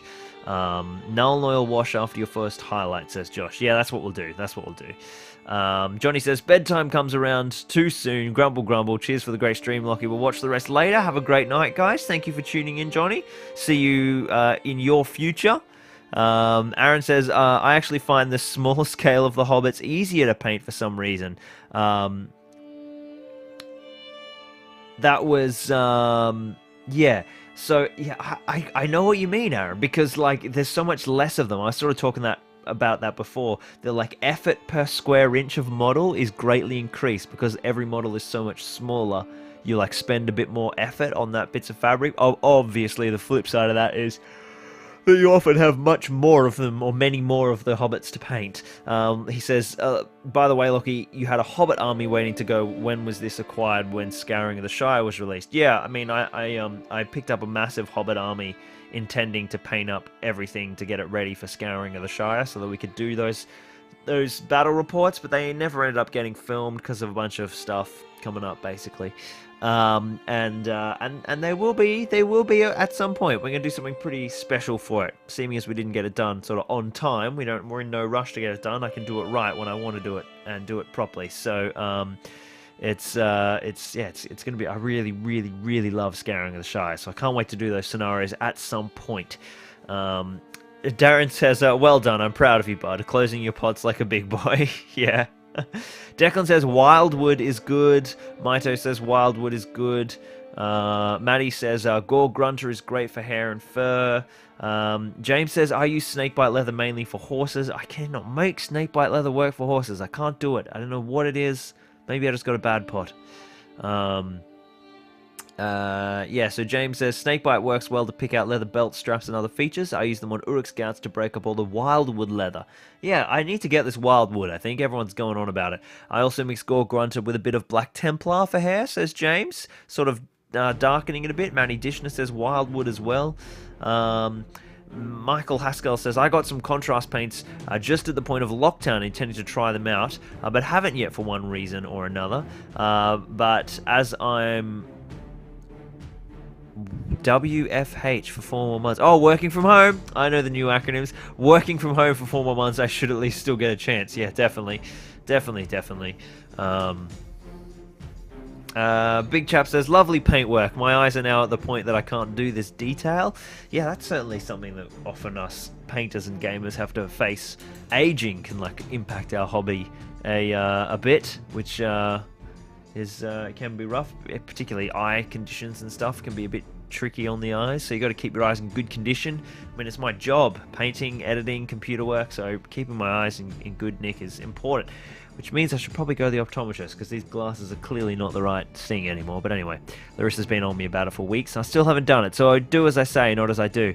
Michael says, time to turn in for me. Looking forward to listening to the rest in the next few evenings. Thanks for continuing to produce enjoyable content. No problem at all, my dude. Thank you so much for watching. See you in the future as well. Gandalf der Weeb, which I'm guessing is the white in German. When is the Made to Order going to continue? We have no idea. I'd say 2 months at least before the Made to Order. My Uruks I painted 12 years ago are my prized possessions, says Big Chap. Yeah, I love the Urukai models. They're fantastic. James says, I found Eshin Grey is closest to what you describe with regard to a more neutral bluey storm vermin fur. He said it's like storm vermin without the brown earthy hue in it. That's awesome. I better get some storm vermin, some Eshin Grey. Floey says, a nice idea to honour Sir Ian's memory. Indeed, he's a good lad. Aaron says he likes the look of my Bilbo. He's just finishing his Bilbo off now. Declan, how's your Bilbo going as well? I think you are the two guys I know who are painting Bilbos. Kenny Gage says, oh man, I've been organising kids, etc. all morning, only able to check in now. Menno says, goodbye Bilbo, greetings from Holland. Alright, so that should be everything dry, and we're all caught up in the chat. Let's throw down our Null Oil. I'll turn the mic back up and switch it around. Oh, let's wash out our brush. Null Oil. Give it a good old shake to get rid of all that gloss. Get those elements nice and mixed. And then we'll bring in our favourite. Null Oil. So we want all over the pants. What we're going to do here is I'm going to be very careful with not over applying this, so hopefully I can go straight onto the skin tone.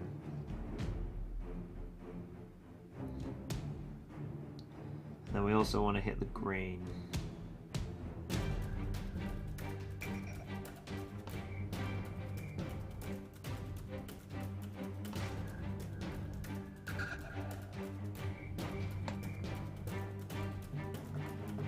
So Bilbo's hair at this point is black, sorry, grey. and his hair was brown. So if we're seeing sort of black and grey, that means that it's all grey hair, really. I'm just wicking away some of this Nuln Oil, so it's hitting the green and doing the recess job, but not pooling hectically and darkening the tone.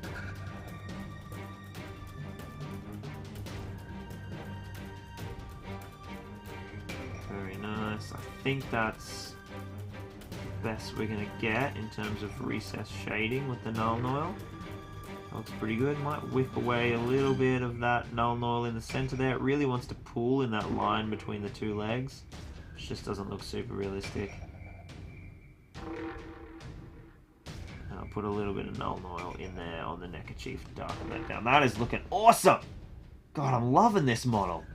Okay, does the brown need Nuln Oil? I'm going to say no. I'm really happy with where the brown's at. Let's get some hair down. We'll do this first because I don't want to accidentally spill onto painted flesh. I'm going to grab Basilicanum Grey when I can find it. Contrast, contrast, there we go.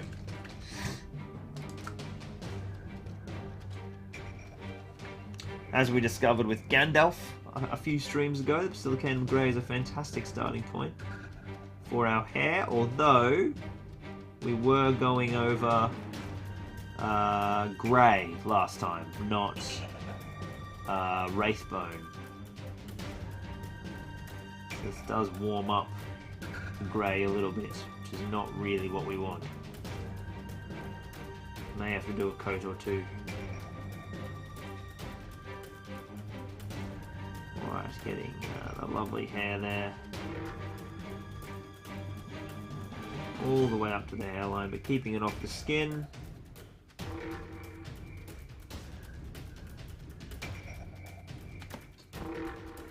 That's looking pretty good. He's got ears in there, which I'll have to pick out at some point. Don't know where they are.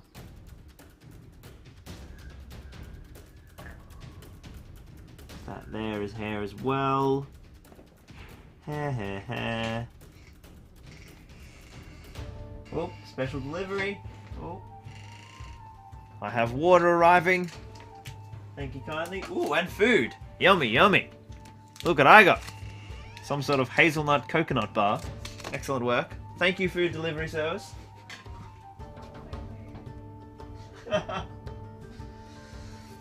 My food delivery service is saying that she should get an Uber tip. I don't think so. Let me grab some water. Oh, yummy. Oh, God, that's good. Apparently I was thirsty.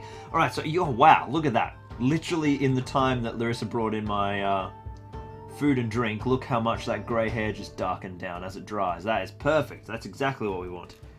Where'd my brush go? Let's finish getting that little, just that little bit there. That should be white. Oh man, that hair looks awesome. One layer of contrast and the hair's done. Surely not. Geez, this is what I mean with contrast paints. You just don't judge them till they're dry. I'm also just going to grab a little bit of contrast paint and put it down on the top of the foot to be our hobbit hairy foot. It sort of looks like a big block of grey, so I'll come in with my fine detail brush, sort of just move it around a little bit.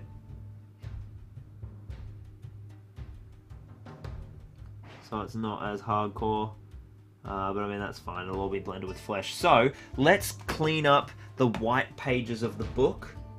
Let's get them, because they're sort of been a bit missed, and then we'll put down our flesh tone. So it's basically book, flesh tone, metallic details, and Bilbo's finished. Then we've got to base him to make him look all suitable for the Shire.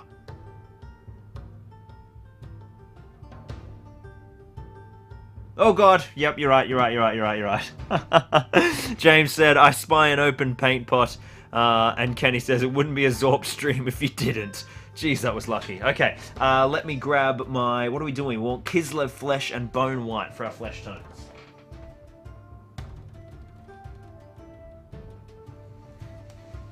Two more paints. Jeez, look at this collection of paints we're amassing. Let me switch back to live and I'll get a better, as we do skin tone, we'll go in a little closer.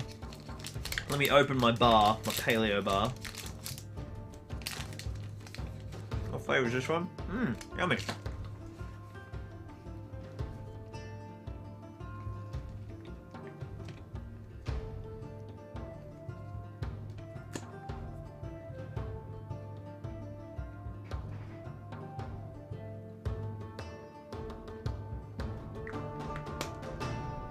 Alright, kids love flesh.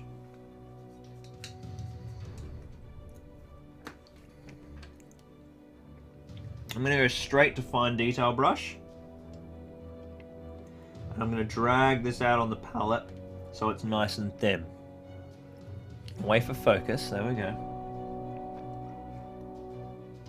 You know what, we'll start down on the feet.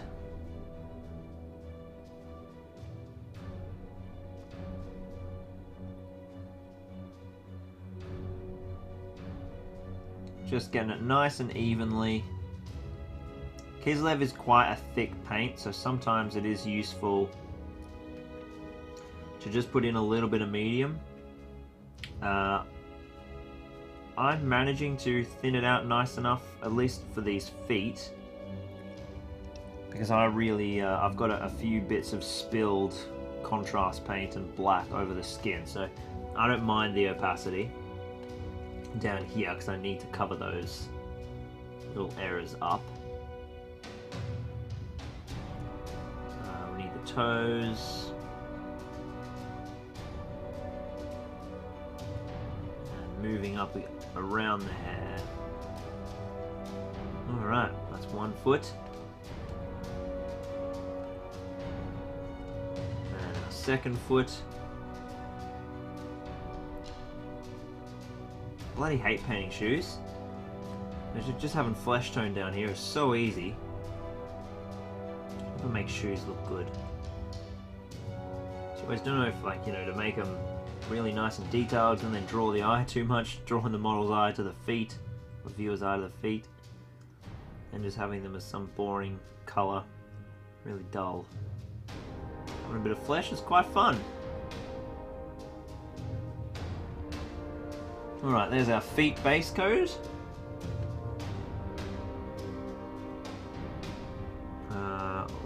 Yes, of course, the ring.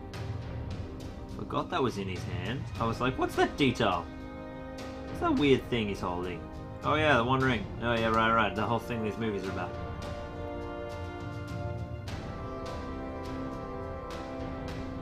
Just being really careful not to accidentally put flesh tone all over any of these cloth layers we've spent so long painstakingly getting right. Look at the detail on that. You can literally see the little ring on there.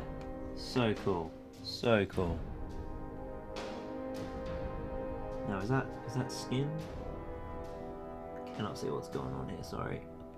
Oh, I see. It's a huge piece of hand covered in green. So that all should be flesh. Yes, that all should be flesh. Good. Got that right. Oh, that's right. I was going to do the book first. That's okay. Most of the book under there is pretty good.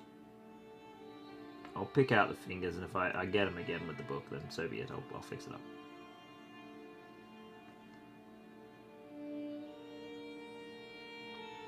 I mean, the skin layer is the layer I need to dry, so probably better get this down first so I can do my highlights. No, I don't want to get any of that red with flesh, so that's all sort of layered and worked. Sorry if that's a crappy angle for you guys. Sometimes that just happens, painting the skin. Alright, we've got two hands. Look at, dude, he's coming together. He is coming together.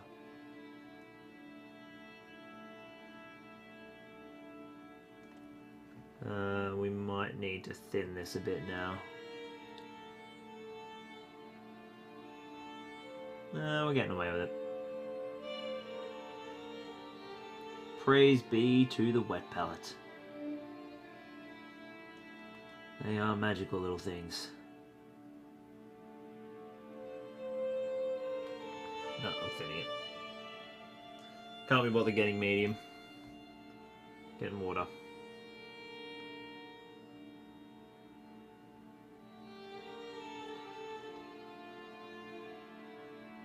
There we go. Right up amongst the hair.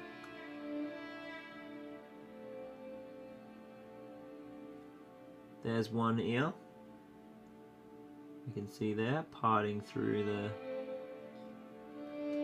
the hairline.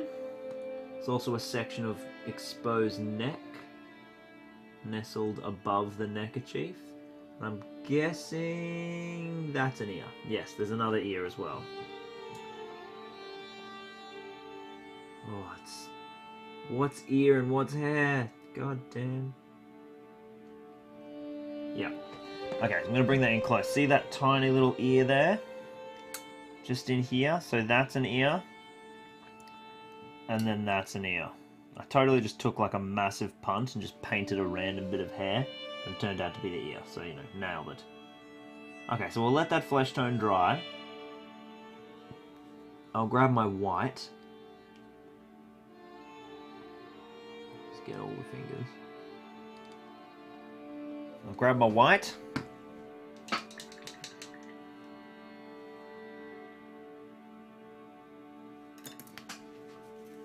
Where's my white gone?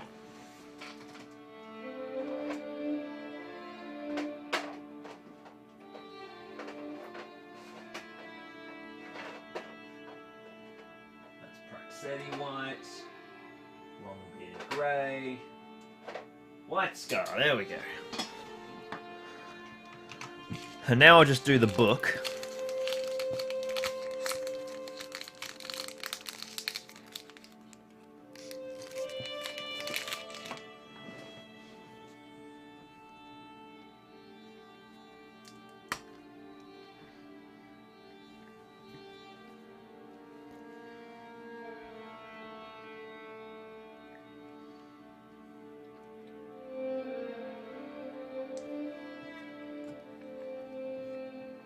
Okay, here we go.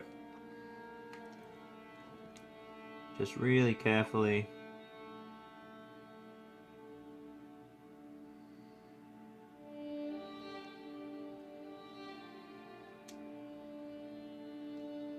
Sort of separating those pages.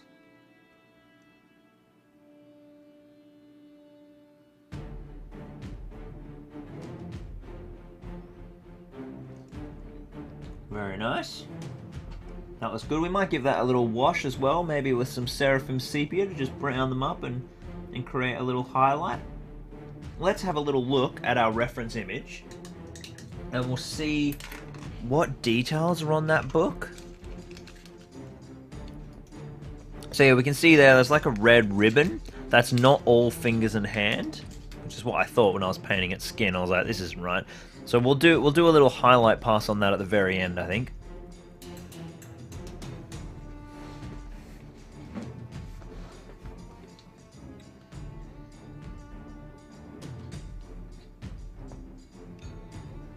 It's looking pretty good. Let's mix up our flesh highlight. We want a little bit of bone white in the palette.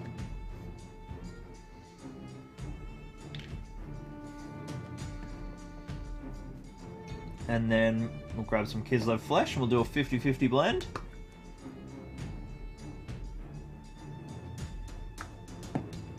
Man, that bar was really yummy. I want more.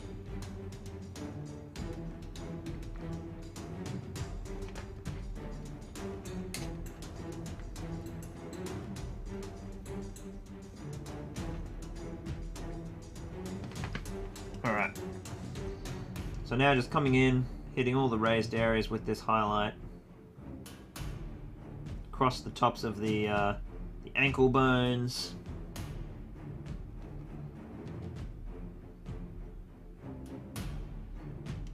Around the various accented pieces of muscle.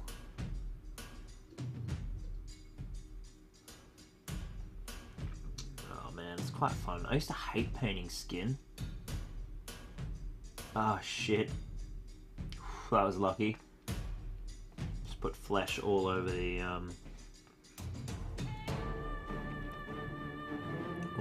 pants, but I got it off. Right, trying to accent these fingers just a little bit. Obviously the wash is going to do a lot of work for us, but any kind of help that we can give it.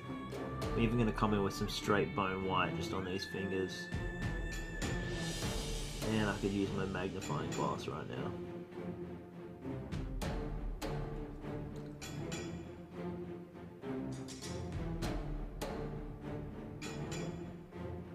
Same thing with the underside, just separating those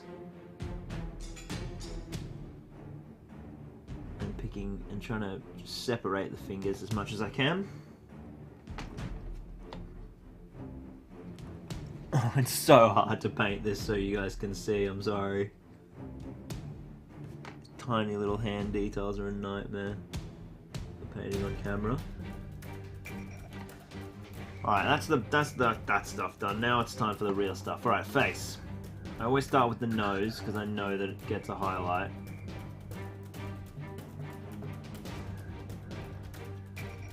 We'll build out to the cheekbones. God damn it. Come on, brush, behave.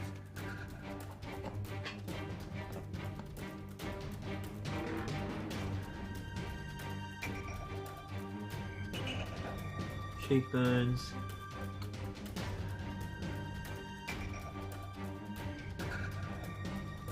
He's got some really nice sort of smile lines. Definitely want to highlight. Going down to the chin. And then we want to make some really nice little brow lines.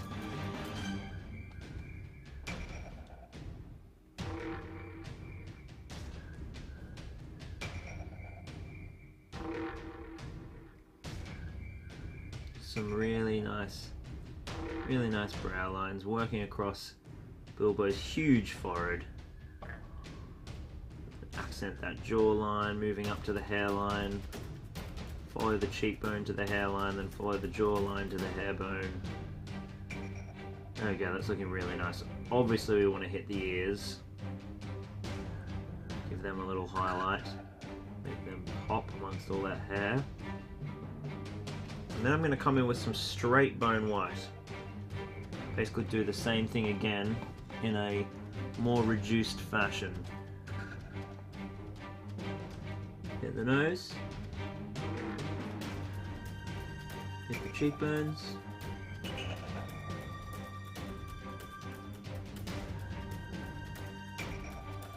Hit the jawline.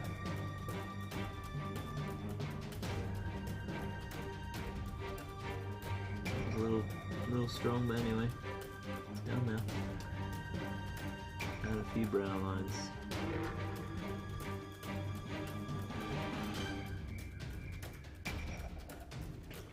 There we go. Some nice little skin tone, accenting that smile. We'll need to put a couple more washes down, a wash on the skin and a wash on the books. Obviously gonna need some eyes. Oh, here we go.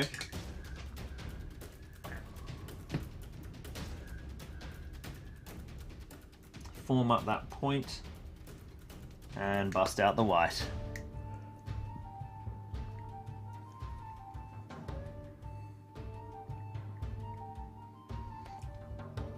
Alright, reservoir loaded.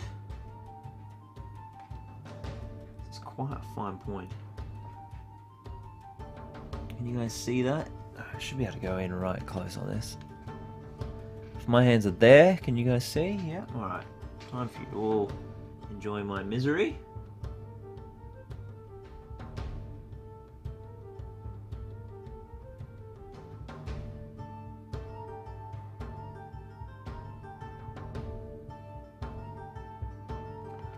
Yep, I don't know.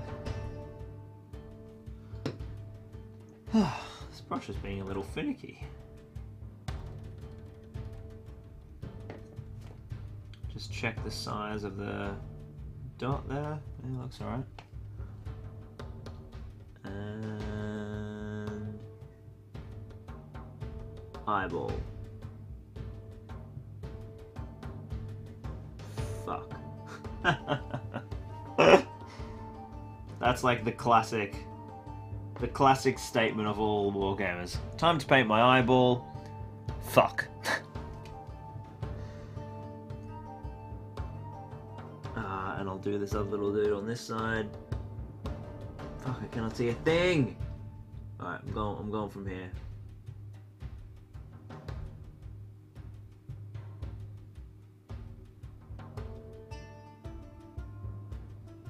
Gotta get some decent eyes today.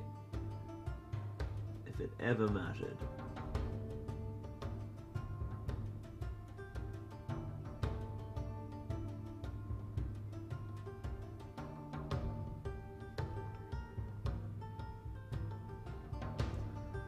Alright. Some pretty scary eyeballs. Let's grab our Abaddon Black for our pupils.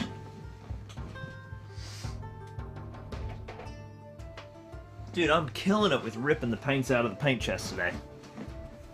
I just keep putting my hand in and pulling out the right paint. Alright, let's load up. Abaddon Black, here we go.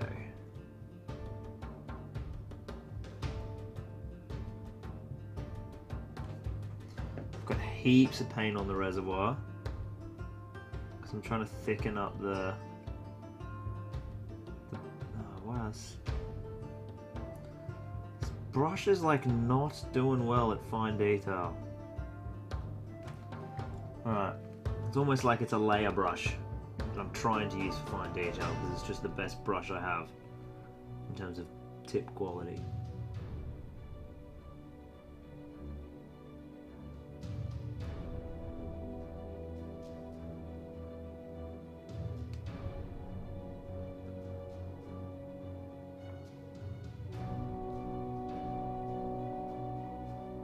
Yeah, you know what? I'm actually going to change brush. This give me the heebie-jeebies.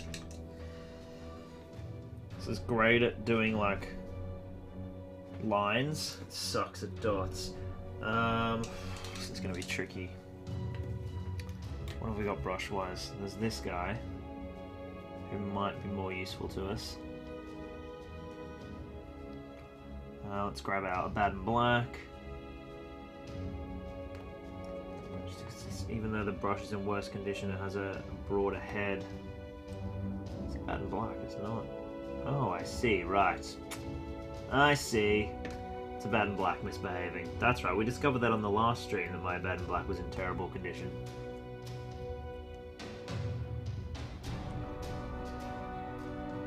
Alright, just get it to... I'm dotting it down on my thumb until I'm happy with the amount of paint I'm applying. And that's about... too much. We'll see how we go. We want a really, really thin application here. Really small dot.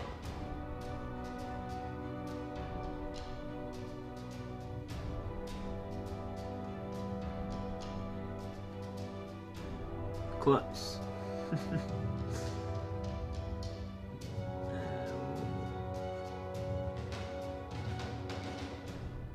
Right, second one was good. First one was a little excessive. It's alright, we have a method for this.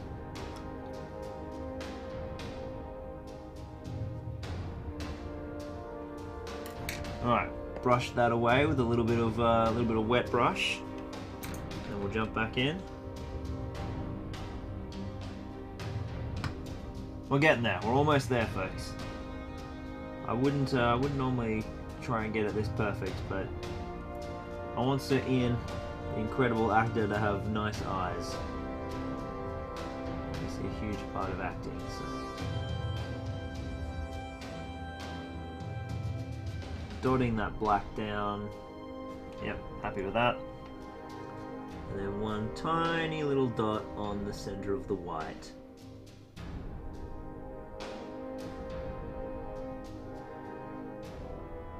Fuck's sake. Damn eyes!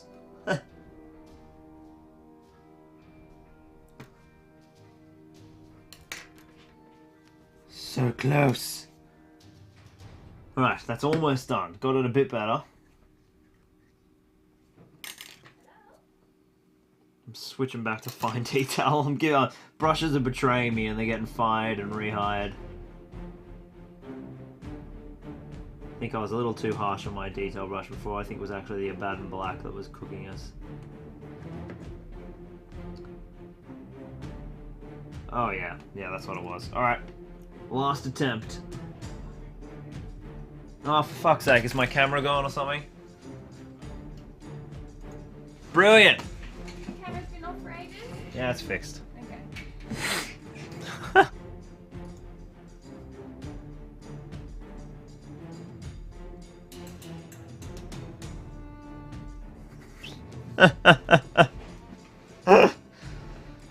Hi guys. Brilliant work.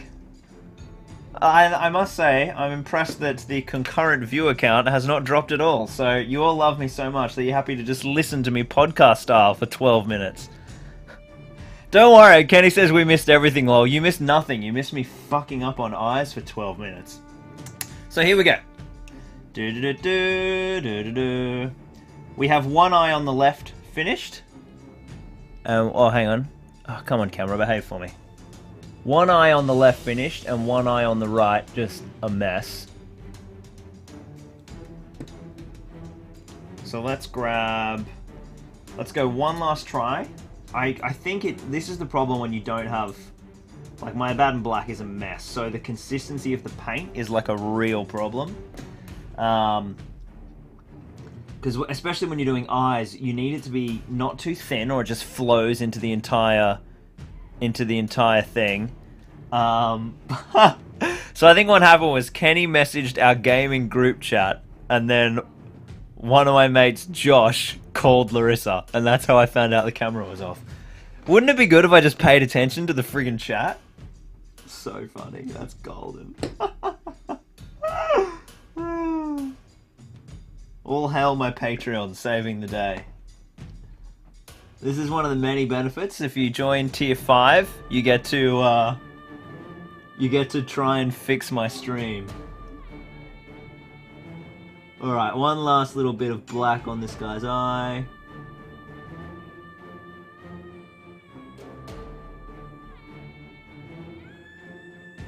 There we go. See, the irony was I couldn't do it when you guys weren't watching, but now you're watching. Boom shakalaka, 2 eyes. Okay, so now the eyes are done. We need to do our little wash on the skin.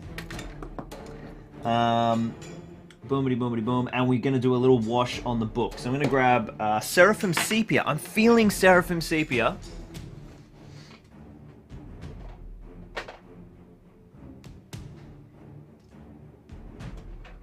When I can find it. There we go. Seraphim Sepia. Sepia, whatever you want.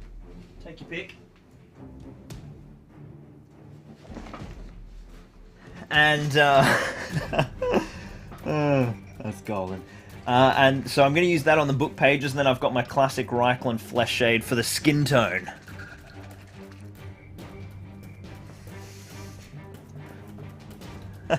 Mitocolo says, does Tier 5 come with an electric shock remote? Do you know how good that would be? If I could just get you guys to, like, shock me every time the battery dies, or...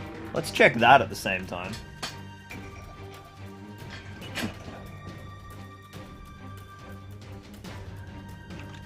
Yes, we will.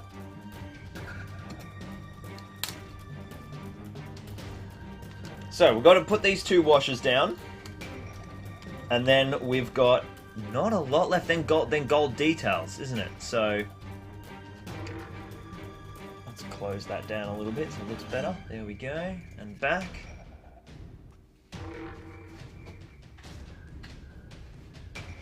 Ugh. So, what have I got to open? I've got Reichland Flesh Shade open, so apparently that's what I'm doing now. So I've given that a good shake. And I'm going to gently hit that just into all the skin. And I don't mind if the hobbits go sort of quite browny and tan. They're weather-beaten fellows. Mr. Bilbo included. He's seen his fair share of adventuring. And,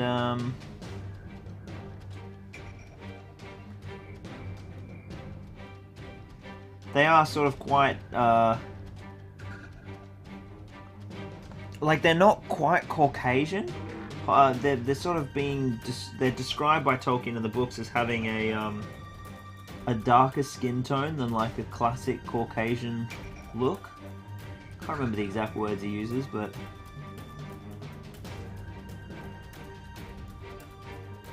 Maybe that's just because they're out in the sun, in the fields, farming, or might be their natural skin tone. I can't remember. There we go. That beautiful brown there gives them a lovely little pop. Just fills in those recessed details. Looking very nice. See if I can get that even a little closer for you guys. Oh, he's looking pretty cool. He'd look even better if he was in focus. There we go. Alright, let's get the Seraphim Sepia. Gonna close some of these paint lids. Reichland Flesh Shade's gone. Seraphim Sepia. Give that a really good shake. And this guy, I'm just loading into that really thin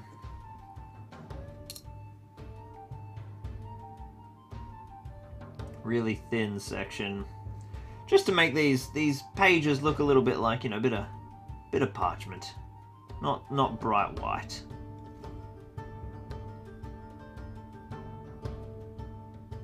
All right. So what have we got to do? We've got a couple of gold details, and we've got that red sash on the book. So let's start with that, because I can just grab something off the palette. I'm just going to grab some scarlet red and just paint that sash coming down over the top of Bilbo's hand.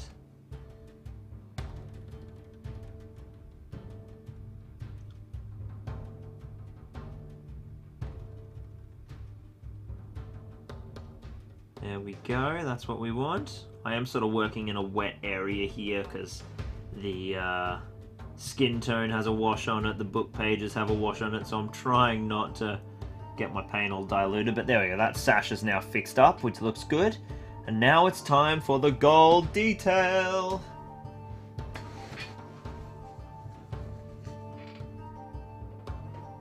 Shining gold, where did you go?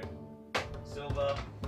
Gold, retributor armor. There we go, that's what we want. So let's have a quick look. We've got some gold buttons, and of course there's the little hobbity symbol on the book. Where's my beautiful little gold? There we go. I love shining gold, or retributor armor. This is one of the new paints that's just as good, if not better, than the old. Love retributor armor. So we've got a couple of little gold buttons. There's one here. I'm not going to rush this, because there's nothing worse than having to clean up buttons. It's like you just couldn't take the time to paint the button appropriately. You spilled it all over the fabric. Put my glasses back on for a start.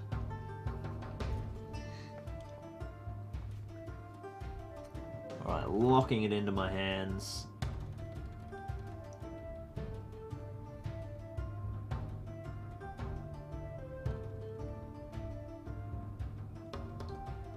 Yeah, it's the same thing we were having. Same thing we were having happen with the eyes. This brush is terrible for dots.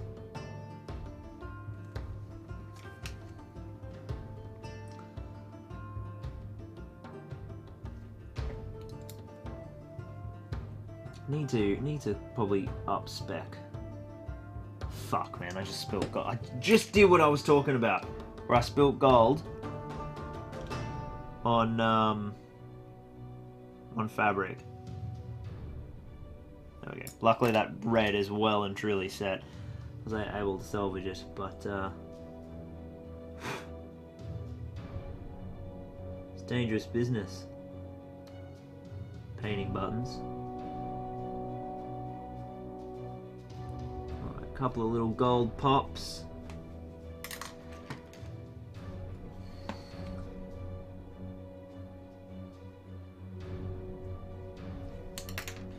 Now let's grab a little bit more.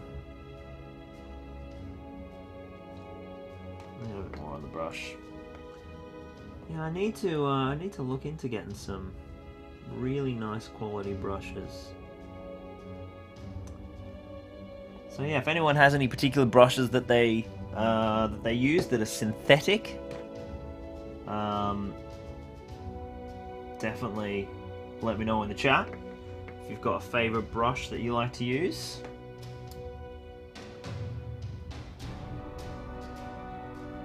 So 3 more buttons. We've got one little dude there. We've got one little dude there. And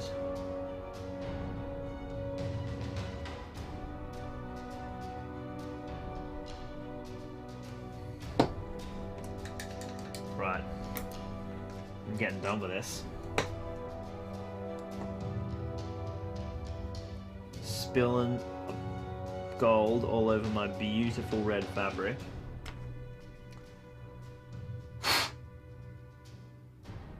Yeah, it's fine, we saved it. Okay, I'm going to come in with this brush, which actually does probably have the best shot now I think about it. Cool, so we want 1, 2, 3. I've got these two out here. Let's give them just a little bit more. Oh, they're good, they're good. Oh, and we have the ring. You know what? Let's start with that.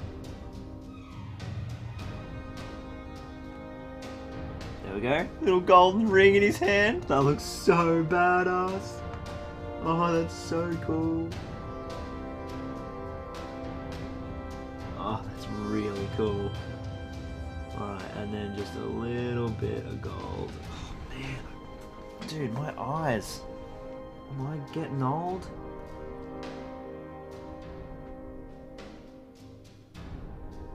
These are tiny, tiny details. Alright, 1 button successfully done on the petticoat.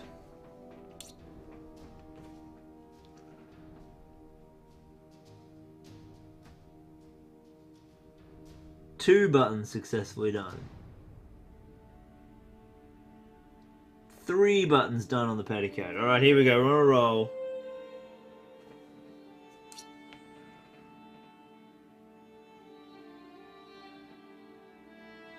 4, 5. Damn it. Killing me. You're killing me, petticoat.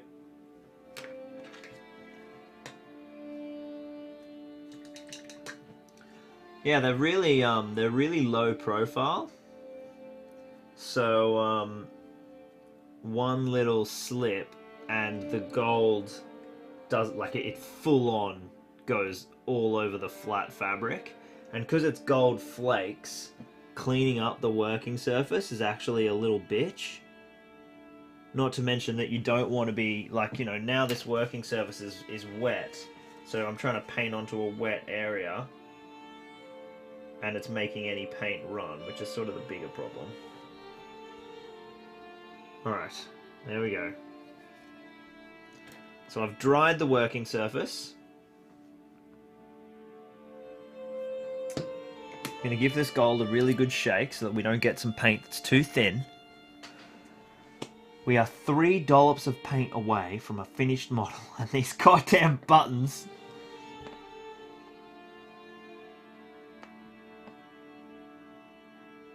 Alright, 1, 2,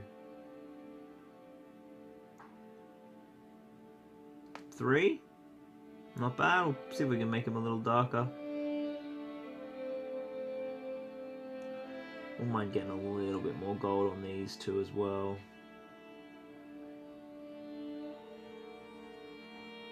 There we go. How hard was that?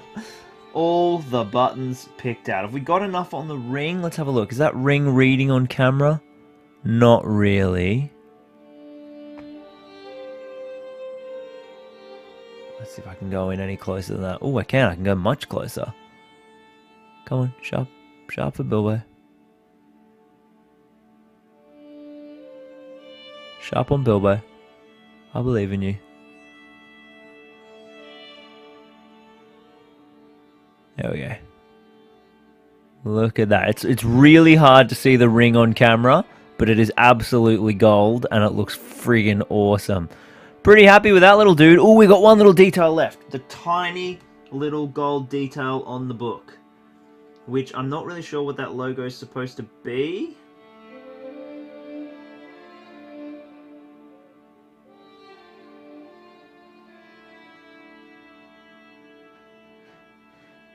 Just sort of feeling it out with the brush. Looks like it's just a little star. Yeah, it's just a little star.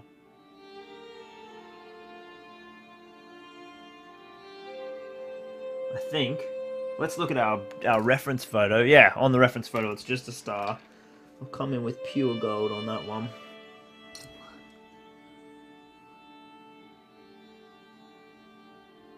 Just a little star. There we go. And Bilbo is finite. Look at this little dude. Look at this little dude. He's so cute. So cute.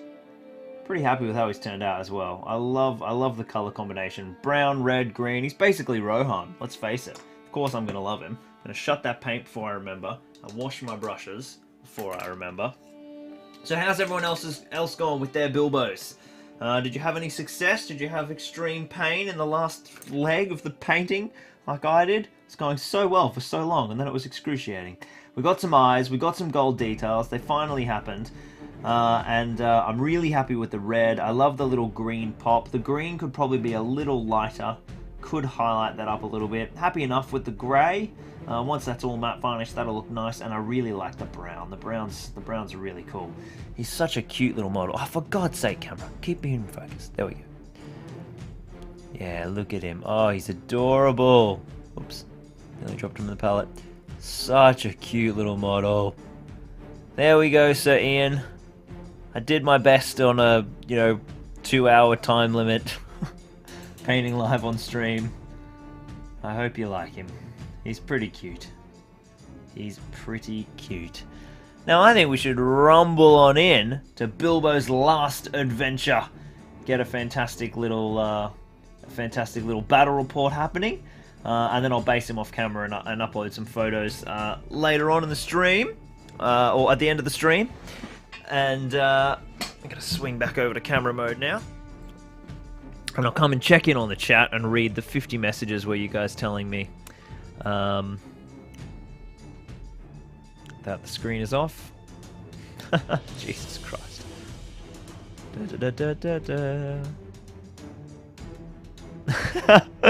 Oh man, this is the best. I got like so many comments to scroll through. Okay, here we go. This is what we're up to. I asked Declan how his Bilbo was going. He said, just finished base coating, making a start on the layering before I add some washes. Pancake said this miniature was very fun to paint for me. You guys are mocking me about leaving paint pods open. Kenny says, if there's any open public domain Shire music, that would have been really cool. Yeah, indeed. Unfortunately, we cannot. We cannot. Matty Dishner says, is there a trick to using White Scar? It is running, isn't it? I shake the crap out of it. That's basically all it is. Julian says, what's the song before this? I didn't see when that comment was, but all of this music is from Kevin MacLeod, which the link is in the description. Kenny says, I wonder if he knows we can't see. Maito Cola says, looks like Bilbo's finished. Matt, I'm curious how long till he notices. I'm going to skip the next like 30 comments of everyone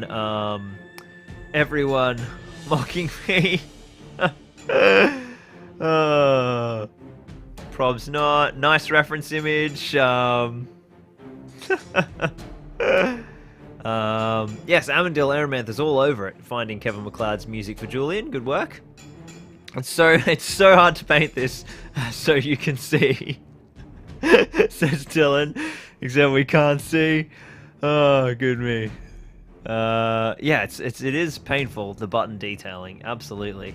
It sounds like it's looking really nice, says Kenny. Mark Daniel says, well, I joined at an interesting point. The description of the jawline is phenomenal. Oh man, he's even zooming. Oh, fantastic.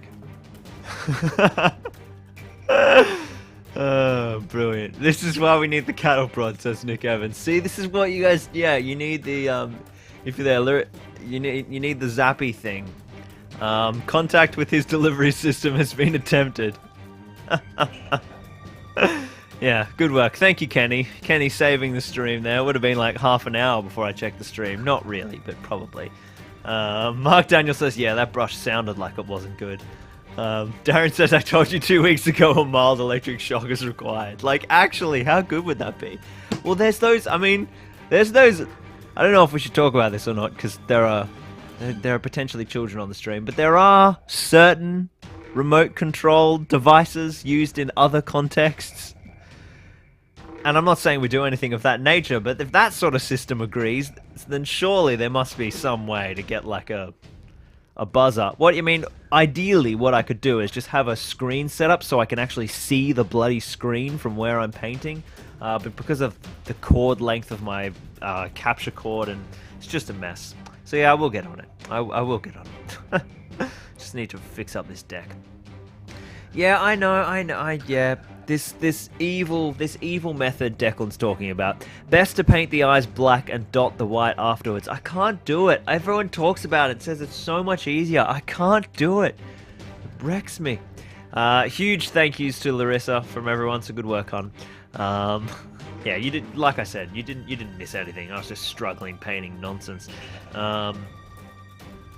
We're loyal creatures, deal with it, says James. That was the most impressive thing. That was the most impressive thing. Tolkien couldn't have described the scene better. Don't worry, I only switched over for 1 second while I changed the battery. Larissa says, sorry guys, I was outside parenting, aka stopping child from consuming 7 liters of sand. Oh dear. Alright, yes, everyone's brilliant. Mocking me. Good, alright. After a poorly timed nap, waking up at 10 to midnight, I've ruined my chances of sleeping, so stream for the rest of the night it is there, says Wheatbix. Andy Marchant has joined us. He says, sorry I'm late, guys. Bilbo's looking great, Lockie, but what happened to the beard? Yes, I got sick of it. It was driving me crazy. So it was unmade. James says, the beard was forged in the fires of Mount Doom. Only there was it unmade. Yeah, ouch, that would hurt. Disclaimer, the burning of beards is extremely dangerous and should not be attempted by anyone ever. Renga says, Squidmar has a new set of brushes on Kickstarter. Yes, he does. Emil's a mate of mine, actually. And I was all set to promote his brushes and paint with them and stuff, but unfortunately, they're not synthetic. They're made from tiny little mammals called sables, which is not something I'm all that keen on. So I only paint with synthetic brushes. Don't really think we should be killing gorgeous little animals just for paint brushes. So no, I won't be painting with Squidmar's lovely brushes, unfortunately. Emil looks like they're amazing. I've seen all the videos and stuff. Emil's been showing us stuff for the last couple of months as it's coming together, and they look really cool, but I can't paint with animal products. It kills me, unfortunately. Kills them, actually. Dylan said I got a bunch of cheap Chinese brushes and was really surprised with how good they are. Yeah, the Raphael brushes, I've heard they're good. Again, I don't think they're synthetics, but I'd have to check. There's, I think, is it Element Games that have a couple of, like, they have their own brushes now, which is what Damien and the GBHL guys use, and Benny Bowles and Stephen Crow, they all use the Element Games brushes. If they're synthetic, I'd definitely check them out. But yeah, it's gonna be awesome. So Bilbo's done. We've got a million paints over there. I think it's time to switch on to battle report mode. Before we dive over there, let's have a look at the scenario so you guys can actually read it. I'll grab Bilbo. Get him safely out of the way.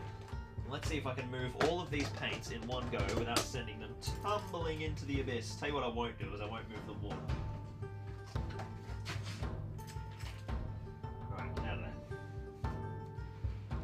Oh, don't drag the camera off the table. That's less than ideal. Okay. Ba-ba-da-ba. Ba-ba-da. Alright, paint's out of the way. Let's have a look at our scenario!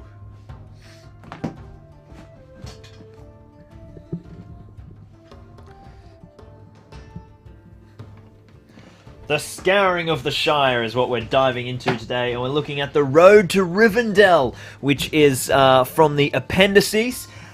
We've got, we're playing on a 4x4 board today, and Bilbo starts out here in the middle, and his aim is to just get off the board edge. Our companions, our participants are Bilbo, Aragorn, 3 ranges to the north, and then 9 wood elves.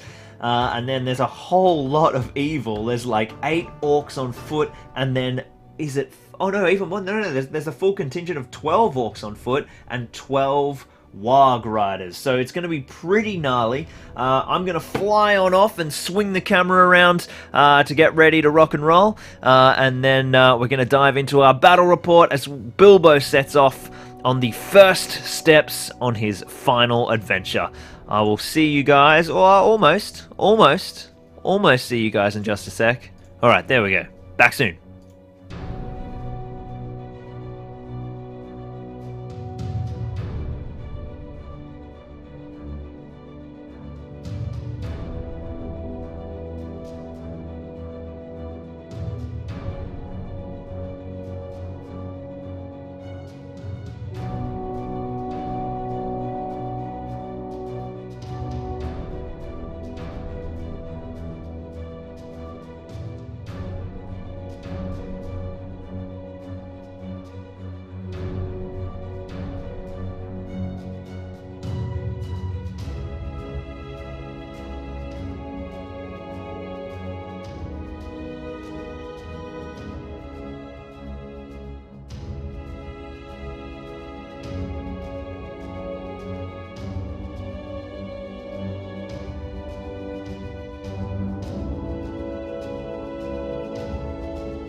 Here we go. Look at this epic little battle that we've got going on today. It's going to be a pretty meaty battle report, actually. I was sort of flicking through this, the scenario participants and quickly assembling the board and getting everything happening, and it is going to be pretty interesting. So, let me show you and walk you through the current state of deployment.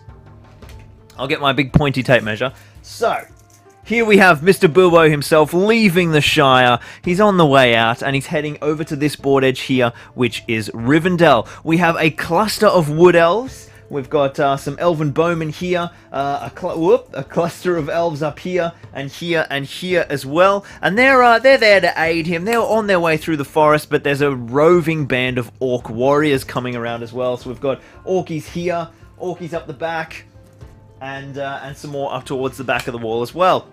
So they all start on the board and they're all behaving as normal, ready to get in and have a good scrap. But we also have some reinforcements who are coming into town. So on the second turn onwards, on the roll of a 2+, we will have a range of models charging into battle, and they're sort of drip fed as well. So we'll have a look. From the second turn onwards, at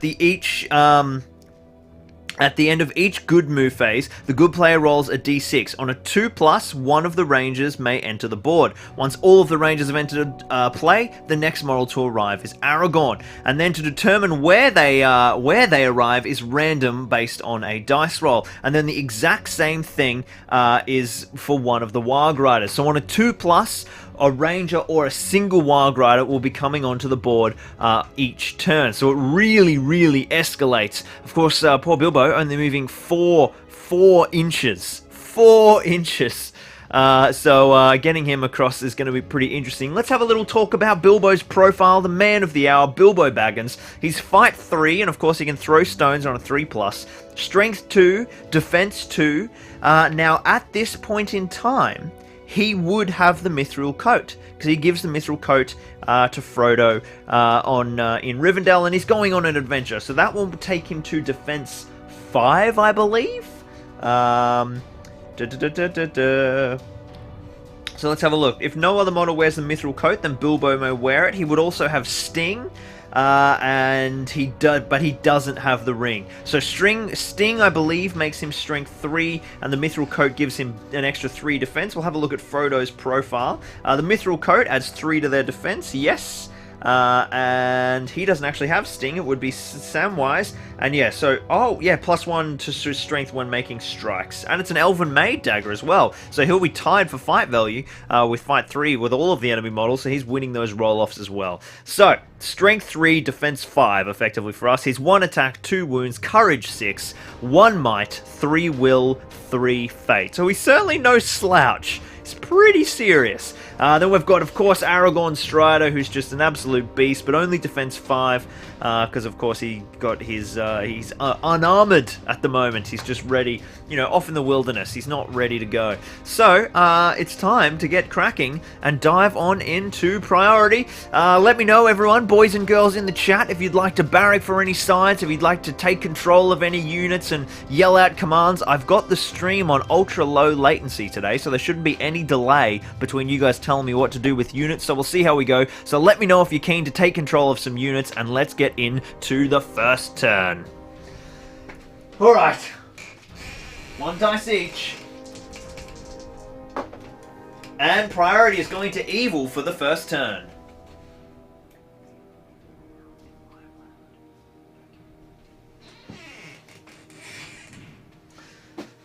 Where's my tape measure? There it is. Alright.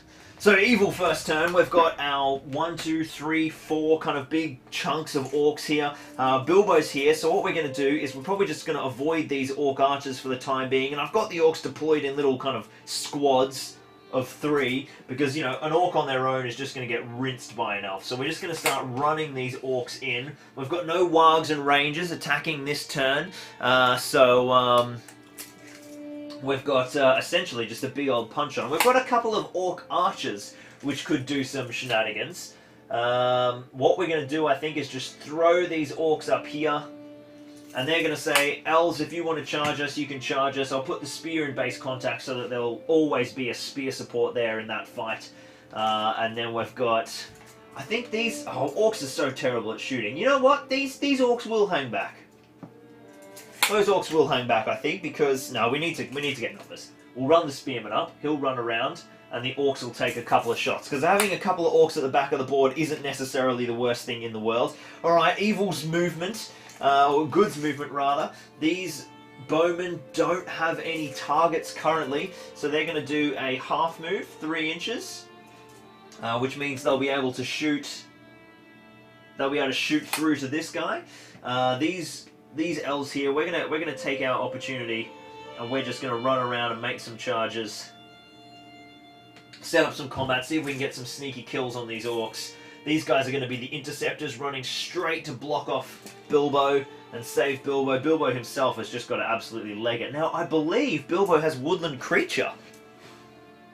No, only resistant to magic. Okay. And then we've still got this squad of dudes. That guy could actually make a charge. Sort of pin the orcs 1 for 1. I think what we'll do instead is we'll just send this guy 6 inches, and we'll leave all 3 archers to shoot at that orc there. So that is movement for turn number 1. We've got some people keen. Seth is keen to join Team Good. Renga is Team Bilbo today. Yeah, fair enough. He assumes most people are on Team Bilbo today. Seth's voting for the wargs on top of the wall. Well, don't worry, those wargs will get involved. I'm all in for Bilbo. The road must go ever on, says Charlie. Go, Bilbo, go.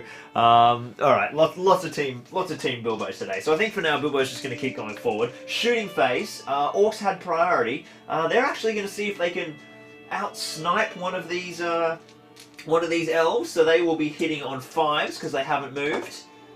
Big 2 and a 1 to open the orc account. Fantastic work. And the orcs, the elven wood elves, will return fire straight into this 2-hander over here.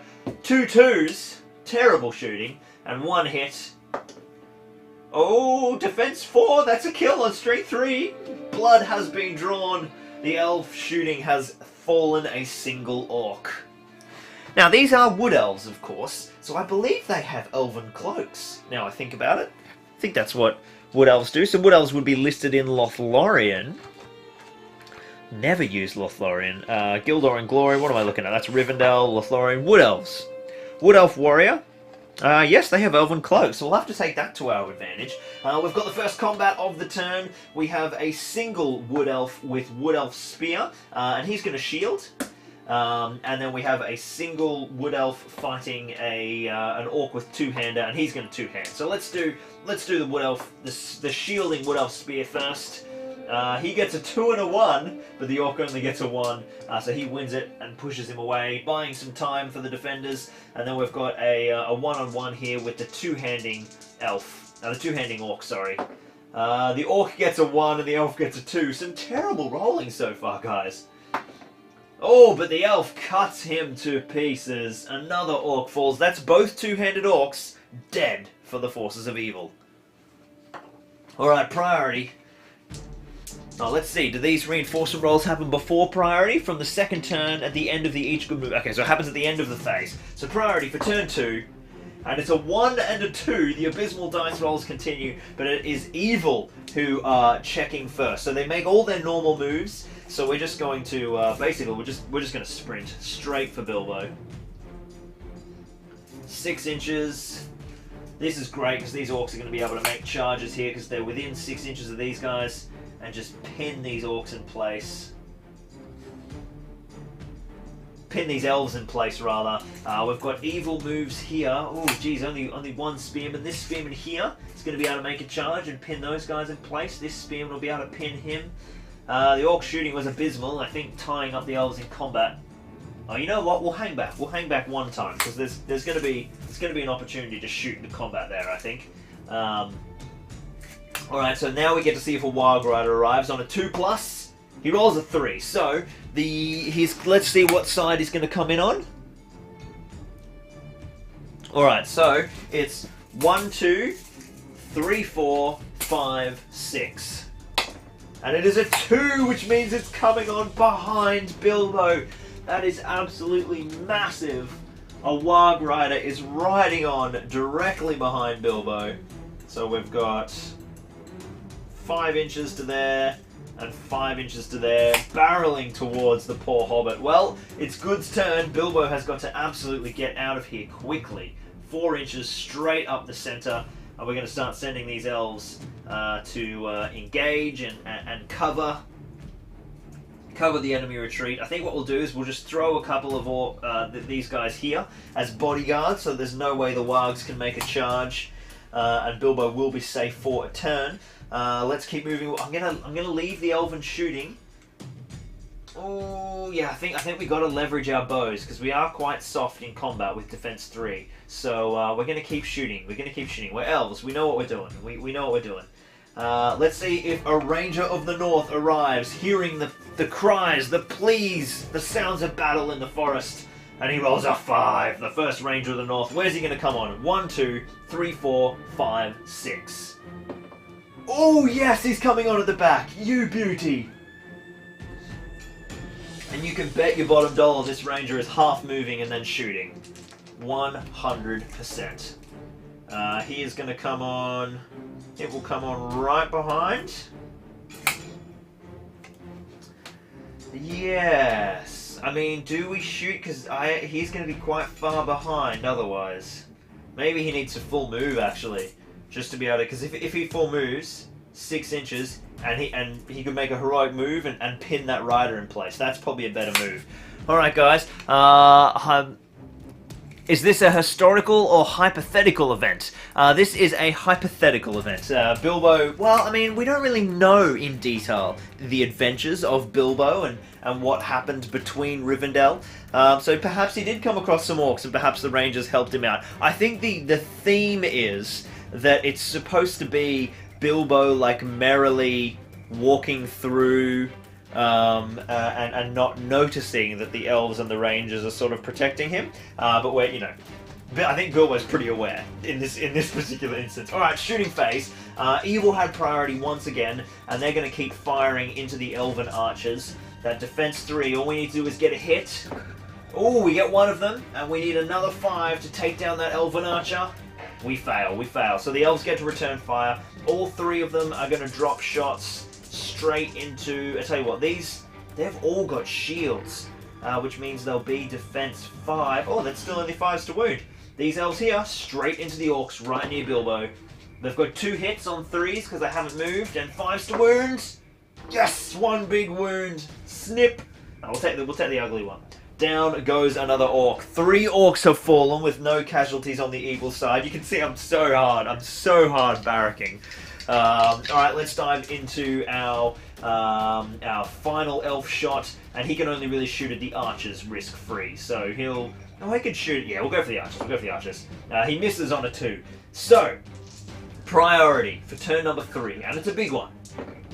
It goes to the forces of good. So good do not have to burn any might points. So they're going to make some charges. Evil have no heroes. So it's going to be very tricky for them to sort of keep control. I think what we'll do... Oh, what am I talking about? We've got combats to fight. It's not priority. Skipping the entire combat phase. We've got a single wood elf and an orc over here. The orc's going to risk it and go for it. Oh, the orc loses. And 5s for the elf to wound. Oh, he puts him down. The elves are dishing the pain early on. 4 orcs dead. Now we've got one in favour of the orcs. 2 orcs versus a wood elf with a wood elf spear. I think that wood elf will shield. He's not game on losing his. We've got to keep our numbers advantage. And it's a 4 apiece, and the wood elf shielding has won it on fight value, pushing back those 2 orcs. Alright, we've got the same situation here. No, we've got an orc with a shield, an orc with a spear versus a normal wood elf. So 1 attack each. And it goes 4 for the orc and 3 for the elves. Here we go. This is the orc's first chance. 5s to wound. They fail again, unable to kill any of the elves. We've got a wood elf spear against 1 orc spearman. I think he's going to shield as well. He gets it on a 6. And so he will just push them back. So there we go. 4 orcs dead. We've got the good side have priority. We've made 1 charge over here. I think this fire battery is operating reasonably well, but they're probably about to run out of targets. I think this elf is going to charge both of these orcs, and then we'll throw the spearman on. Bilbo is Bilbo's going to make we got to stay away from those archers. He's going to move into the thicket to get some cover from the archers. This bowman's going to stay here. We'll pin these orcs, and we'll pin these orcs. Jeez, it's looking tough for the evil forces here. Looking really tough. And then these bowmen are... I think these bowmen are going to move full with the aim to escorting Bilbo in future turns.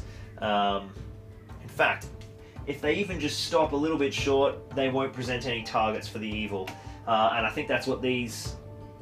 What are these orcs? They need 6 to see, so they'd be able to see him. So that guy's going to stay and shoot as well. Things are not going well for evil so far. Let's see if the next Ranger of the North arrives. He does arrive. Does he come from 1, 2, 3, 4, 5, or 6? He comes on from 5, so that is this side. So the second Ranger of the North. I think he is going to sprint up on the back, and he's going to do a little half move. He's not worried about times. He's going to take a shot at those orcs over there. And now it's evil movement. While every model is engaged except for the archers, I think these archers have just got to get in combat. So they're going to move 6 inches, ready to make a charge next turn. They're going to start going for Bilbo. You know, we do have a bit of numbers here. So, you know, maybe there's something there that we can do. Let's jump into shooting. The elves have got it. We've got 1 shot straight into the orcs in front of them. He hits, and if he fails to hit at this distance, I'd be disappointed. And he fails to wound on a 1, so the orcs are safe. All the orc archers have moved. That takes us to the combat phase. Let's move this way. So we've got an orc spearman fighting a wood elf spearman. I think the wood elf's just going to keep shielding. All he needs to do is not die and keep board control there. So 2 attacks for the elf, and he gets the fight on a 6 and pushes back the orc once again. We've got a similar 1-on-1 over here with 1 dice each, and this time it goes to the orcs. And this is the guy who keeps winning fights but failing to wound. The evil really need to get a kill here, and they fail again. The elves are just surviving. Another 1-on-1 up the back here. This wood elf's going to shield as well. And the shielding does the trick, pushing back the orc. And then we've got a 1-on-1 here with an orc and a wood elf. And the orcs have won on a big 6, taking it off a 5. And this is another opportunity. Only 5s to wound. Actually, it's 4s, because it's strength 3, defense 3. Oh, another 1! They just can't kill anyone. Alright, Ranger of the North. Only a single attack because he doesn't have the army bonus against the Warg Rider who hasn't charged. And the Ranger wins it big time. And he's going to strike at the Warg. And fails to kill the Warg. He could spend his point of might to kill the Warg just to make sure that Warg Rider can't run away. Seth says the dwarves are up ahead cooking their salted pork. I think we're actually going to spend his point of might to kill the warg, and that way we're going to have we're going to stop that warg from being able to run away and get closer to Bilbo. All right. Oh, we also didn't do the evil warg check. Being very forgetful today. So that warg is arriving this turn. And he's coming on from this board edge. Very interesting. On comes the next warg. He won't be able to charge, of course. So he would just have to finish up. I'll tell you what, we'll come in more than 6 inches away from that pesky ranger. So we'll go here. Staying 6 inches away from everyone. So we've got 1 warg in play. 1 warg in play. Alright, priority for turn number 2. No, one more fight. What am I talking about? We've got 2 orcs fighting an elf and a support. Oh, the orcs have taken it. Double 3s for the elves and 5s for the orcs. We need only 4s to wound here. Strength 3, defense 3 for wood elves. And they've finally killed an elf. 1 elf goes down. I'm pretty sure wood elves are defense 3. Let's make sure we get that right, because that will have a huge impact on the orc's ability to kill anything. Dwarves, Misty Mountains, Fangorn. Wood Elf Warrior. Defense 3, my friends. Defense 3. So that is important, because at least there's a bit of control-y presence here. Let's jump into priority. And it goes to evil. There's no might... Well, there's one might point on the board, but the heroic move won't do anything. So let's set up some charges, I think. We just got to get some kills. What we can do is we can pin these elves. We can make a charge here. We can make a charge here. We can make a charge here to pin this guy. And this guy is racing up to catch Bilbo. So he's not going to be able to charge Bilbo this turn, but he's put himself in a very good position. I guess the other thing we could do instead is make sure we get a kill. Let's go this way, still be close, and try and get a kill. I think we'll do that. Over here, we'll just pair up these 1v1s to keep the elves trapped. We'll do the same thing here, the same thing here, and the same thing here. So all the elves are pinned. That ranger in north is going to be able to move. Let's see where our next Wild Rider's coming on. He is coming on, and 1, 2, 3, 4. No, 1, 2, 3, 4, 5, 6. Oh, he's coming on from behind again. Tell you what, we're going to bring on a bow warg now, and he is going to half move. Oh, but he'd be hitting on 6s. Nah, I'm out of that idea. 10. Oh, also we need to throw this guy's throwing spear. He'd be hitting on 5s on the way in. He misses. Okay, good movement. Now Bilbo's got a bit of risk here because Bilbo's in the middle. So let's throw this to the chat, guys. Let's throw this to everyone who's voting for Team Bilbo today. Bilbo's in the center of the board. He's in a little wood thicket. He could sort of avoid some of the wargs with the terrain. Does he try and keep making a run for it, knowing that there's quite a few orcs here and only really 2 elves left and a ranger coming in? Or does he sort of hang about, trying to link up with some of these elves back here? So I'll let you guys think about that while we move this next ranger in. He's just going to sprint full tilt. He's the Bilbo rescue squad. And then we've got to see if one more ranger is coming in. He's come. Oh, a big 1! So the 3rd ranger will not arrive this turn. Keep running. Don't hang too much about. Run, run, run. Yep, alright, everyone's keen. Okay, Bilbo says let's go, let's go. I mean, he's got 2 wounds. So we'll duck out of the terrain and we'll head back to there. So we're on the way, heading towards our ranger, who should be able to do a bit of damage for us. And no ranger arriving, which importantly means Aragorn is delayed another turn, because Aragorn's the big one. Once he arrives, it's going to be very, very impactful on the game. Let's dive into all of these combats, because there's no shooting. Let's start over here. We've got a ranger of the north fighting a single orc.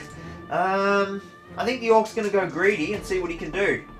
Ooh, he's risked it, and it may cost him. It doesn't. The ranger fails to kill him. Alright, let's jump into these one-on-ones over here. Wood elf versus orc. The elf wins on fight value. And can the elf put him down? No, he can't. The orc stays alive. Another one over here. This wood elf... I don't think this wood elf is going to shield anymore. Oh, we've got to shield where we can. Oh, the shielding wood elf rolls double 1s. And the orc rolls a 6. He needs only a 4 to kill him. He fails again. The orc wounding has been atrocious so far. We've got 1 orc against 2 elves. This orc is going to shield this time. There's very little chance of him getting against those. Oh my goodness. A 2 and a 1 to the orc and a 4. Oh, there's 2 elves. Hang on. Doesn't matter. They've won anyway. The elves win with a 4, and the orc abysmal rolling continues. They will need 5, strength 3, defense 5. And they put him down. Down goes the lovely painted orc captain model. Farewell. Alright, let's do something a little more fun for the orcs here. We've got a single wood elf who is going to shield. And we've got the warg rider on the charge and the orc with shield. Let's set the tone with the orcs first. Oh, they're on 6s, so the wood elf has to get a 6 to tie on, or to win on fight value. And he fails, which means he's knocked prone, and he needs 4s to wound, and they get him on the first roll. Wow. I just rolled 6 dice and rolled 1 4, so hopefully that got rid of some of the bad luck. So that is the 2nd casualty for the elven side, and this is starting to get pretty crucial. Look at this. We have a warg in charge range and no one in might to stop that from happening. So that is a big play for the Orc forces. We've got another 1-on-1 up here. And the Elf wins it on a 6 this time. Can he finally wound this guy? No, he cannot. Another 1-on-1 up the back. And it goes to the Orcs this time. I didn't opt to shield, which may have been risky. Oh, it was risky. Here we go. The tide might be turning. Another Orc has fallen, and at the key juncture of the back of the board. If Evil win priority this turn, it's going to be huge, because they can pin this model, charge in. Bilbo's going to get some serious charging. Anyway, we still have a single Wood Elf to fight 2 Orcs up the back here. It's the Battle of the Bowmen. And it's 4 and 3 and a 4. The Wood Elf clutches it with fight value. That was an important fight to win. Hopefully he can kill one here as well. He doesn't. Alright. Turn number 4. Turn number 4. Or turn number 5, actually. This is going to be a very, very important priority roll. Oh, is it time for the Orcs to start stabbing, says Michael. I think it might be. I think it might be. Oh, dear. Oh, it's gone to evil. It's gone to evil. Okay, so the obvious first charge is the Warg Rider is charging Bilbo and throwing a throwing spear. 5s to hit. He misses. The next charge is this Orc stopping these 2 elves. The next charge is this Orc stopping that elf and this Orc on Bilbo. The next charge is Bilbo trapped by 3 bowmen. And then this Orc has to stop that elf from charging. To stop them from picking off the fights. That is a huge set of charges. Team, we may have risked it running Bilbo out there. He is now pinned by 2 Orcs and a Warg Rider on the charge.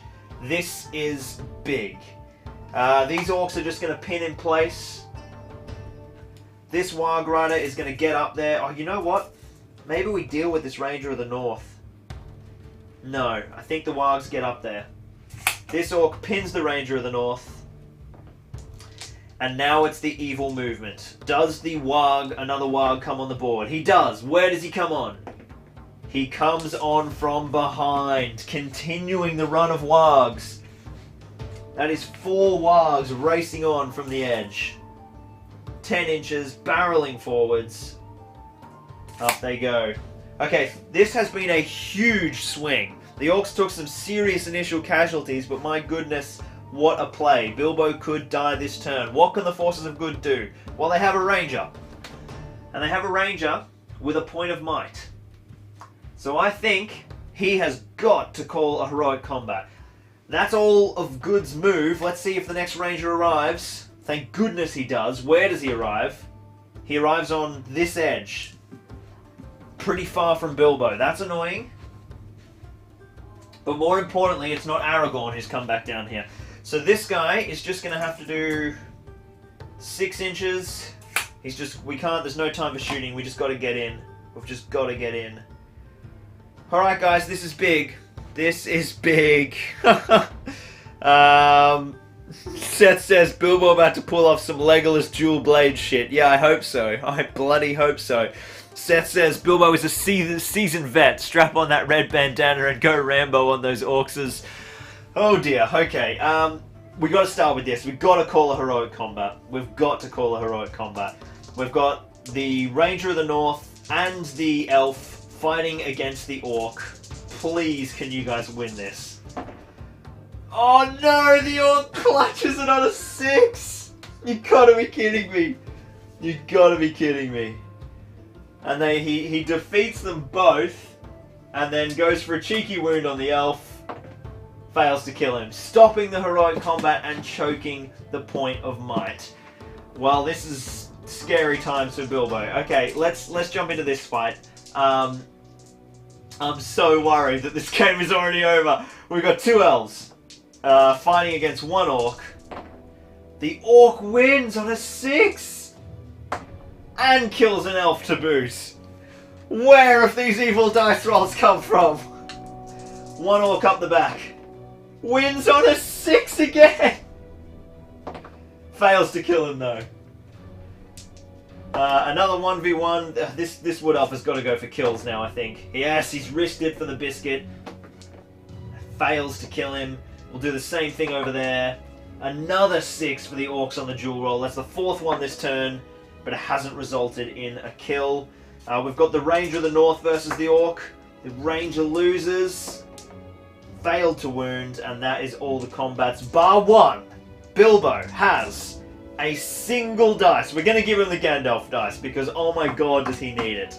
We have the Warg Rider on the charge and the 2 Orcs. Alright, let's see what the Orcs and the Evil Forces can do first. 5s. They're on 5s. Where'd they go? Oh, it doesn't matter. I've got like 55s and 52s. Bilbo has 1 dice and he needs to roll a 5 to tie it on fight value. Or at least a 4, because he has 1 might. Come on, Bilbo. Come on, come on, come on, come on, come on. He rolls a 2. I really think we might need to give him a reroll. Let's give him a reroll. He rolls a 5, yes! The spirit of Ian Holm has enchanted his reroll. And he's tied the fight. Now, Bilbo could spend a point of might to automatically win the fight, or do we put it down to the roll-off, remembering that Bilbo wins the roll-off on a 3+ because Sting is elven made. Now you guys let me know what you want to do in the chat, and I'm going to break down the consequences. If he loses the fight and gambles not spending the might, he will take 8 strikes, wounding on 5s, because he does have defense 5, so even the Warg is wounding him on 5s. So that's 2/3 of them, so he's going to take between, we'll say 3 wounds. He's going to say 3 wounds, and then he's got 3 points of fate and 2 wounds, so he probably will survive. Alright, we've got Andy saying roll off, go for the gamble. Eramanth says roll it. We've got Renga Ketterberg says keep the might. Matty Dishner says use the might. It's tied, guys. It's tied. Don't put it up to me. Alright, I'll let you guys weigh in a bit more. So yeah, 3 wounds. He's got 2 and 3 points of fate, so he's going to save 1.5 wounds. I mean, he could die. He could die. It's possible. It's possible. Anyone else? Give them a volley, says Seth. Not remotely related or helpful. Alright, last chance for calls. Alright, Aaron says roll it. Another Aaron says might. It's 3+. It's still a tie. Alright, well, we're gonna do the roll off. We're gonna do the roll off. I guess, can you use might to influence roll offs? No, I don't think you can. Tell you what, we're gonna go for the roll off. Don't betray me live on stream. Yes, it's a 6. It's a 6. He wins. He wins. He wins. All right. Lovely work, Bilbo. Bashing them off with the fight value, and he is absolutely wounding that Warg. That Warg is going down. Oh, yes. Take that, Wargy boy. Bilbo slays him. Throne Rider. Oh, he fails the Throne Rider. Strength 3 hit. Doesn't die, though. Okay. So the Warg has been hacked. Nice work, Bilbo. Bilbo keeping it. Keeping his might intact. Keeping his might intact. Alright, let's dive into priority. Alright, it's a tie, so it swings to the forces of good, which is so important. So what we're going to have to do is we're going to have to throw this ranger into that Warg, that ranger into that Orc. No, I tell you what. We could just leave this guy, and then he's going to be in trouble. But I think that's what we're going to do. He's going to run because we need to start getting more numbers up there. This elf is going to charge in. This ranger's going to charge in. Oh no! I tell you what we're going to do. We're going to do it this way. The ranger's going to charge there. The elf's going to charge there. This elf is going to leave the control zone, running through the wood, and charge there. That frees up Bilbo to just run. 4 inches. There we go. We now have Bilbo sort of safer. This elf is going to do this. He's going to make this charge. And that's really all we're going to be able to do. Maybe I'll tell you what, these elves are just going to pull back. Full 6 inches. The orcs will have to charge them and won't be able to get them this turn because they backed away an inch. So, the evil forces are going to move the warg first. Run over the fallen down model because of the control zone, and they're going to be almost an inch away from Bilbo, basically, just here. This guy's going to stand up and charge. This guy's going to charge. So that elf is going to have a tough time now. He's fighting 3. This orc, I'm not actually going to go for the guaranteed kill. Yeah, I am. I'm going to charge him in. Oh, whoops. Did Aragorn arrive? Huge moment. Aragorn arrives. Where does he arrive from? He comes on from number 6. Oh, no, that's that side. Okay. Well, it's not here, which is important. So where's the Gorny? We're bringing in Aragorn. It's the Ranger model, and he is just going to run full tilt. Basically, here. Up the back corner. So that he can make a beeline in and save Bilbo at the end if necessary. Alright, Evil's move. These guys are just going to obviously have to run to try and catch those elves. And everyone else is in combat. Is another Warg Rider arriving? It is. What side is he coming on from? He's coming on from 3. Wow, that's big. A Warg Rider is barreling on 10 inches. Bilbo now has wargs in front and wargs behind. It certainly is not over yet. Wow, wow, wow. Okay. There's going to be no shooting because everyone is so deep in combat. Kenny says, I just had a work meeting for 24 minutes. Well, Bilbo got absolutely smashed. He got trapped up. He had a warg and 2 orcs pinning him in. They rolled a 5, and then he clutched a 5. And instead of spending the might, the guys in the chat voted to go to the roll-off, and he won the roll-off on a 6. And managed to even unhorse one of them, killing a warg. So he's intact. He hasn't spent his might. He's fine.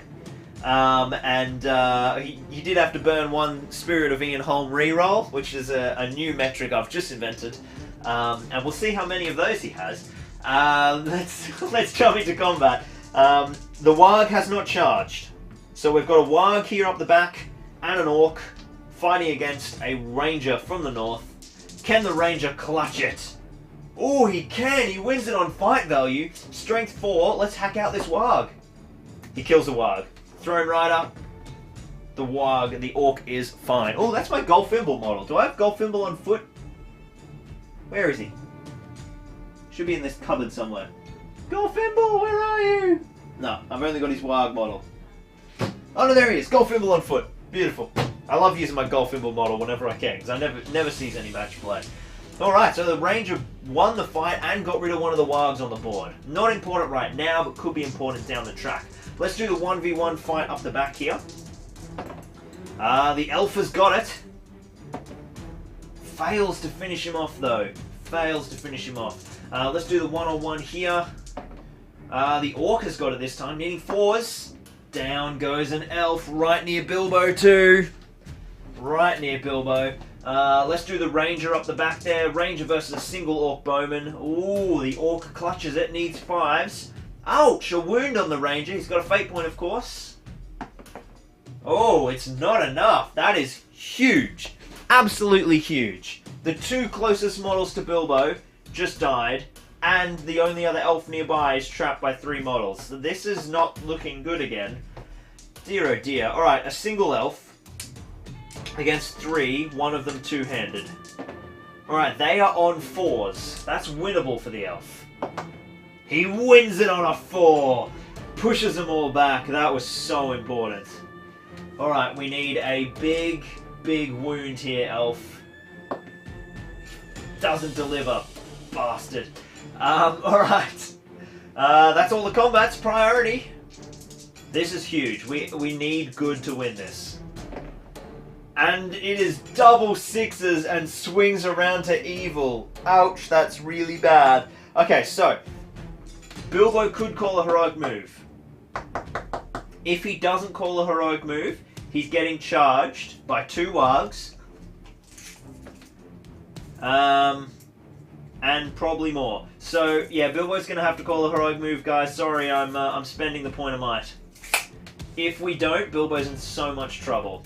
So evil can't do anything, which is awesome. They can't counter. So Bilbo is going to leave this and go all the way over here. So that's Bilbo's full move, which will just get him out of charge range of that warg up the back. Then this elf is going to suicidally charge that warg to pin him in. And then this elf is going to charge here like that. Probably like that. So if that orc goes in, it will cost him 2 inches to there. 2 inches. Okay, so he's going to still be able to charge by 2 orcs if he goes that way. So the elf's going to go like that. And that will mean that there's not enough width for base for an orc to get through. So Bilbo rather is going to end up being charged by 2 orcs, which is better than 2 warg riders and 2 orcs. So a worthwhile spend, and it's all about just getting Bilbo to Aragorn. So let's oh, you know what? We can actually make it less because we've got oh no, we don't have priority. Evil have priority. So Evil will obviously pair those guys off.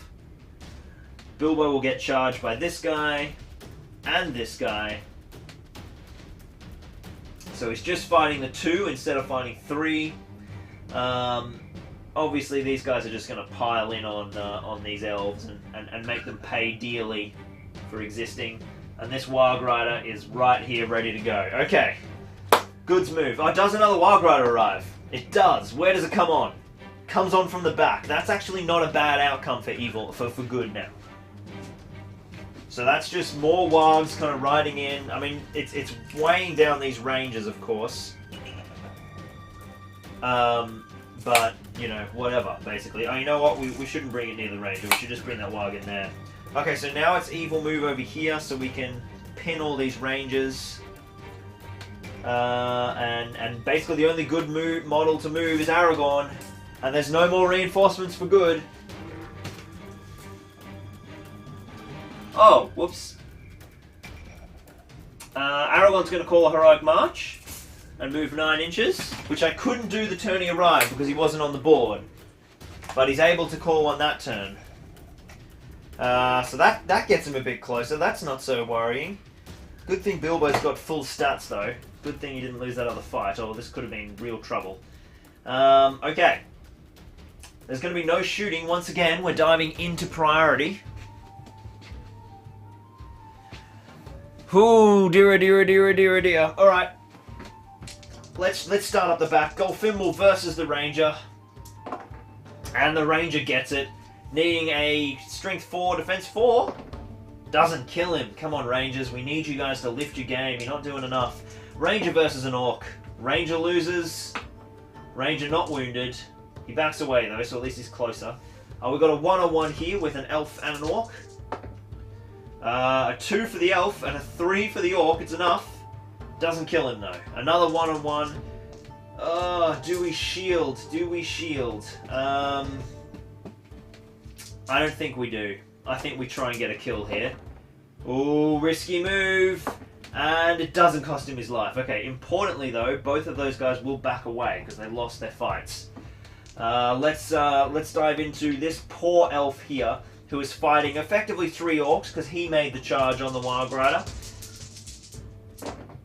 Oh wow, the orcs roll double 6s, the elf rolls a 2, he's trapped.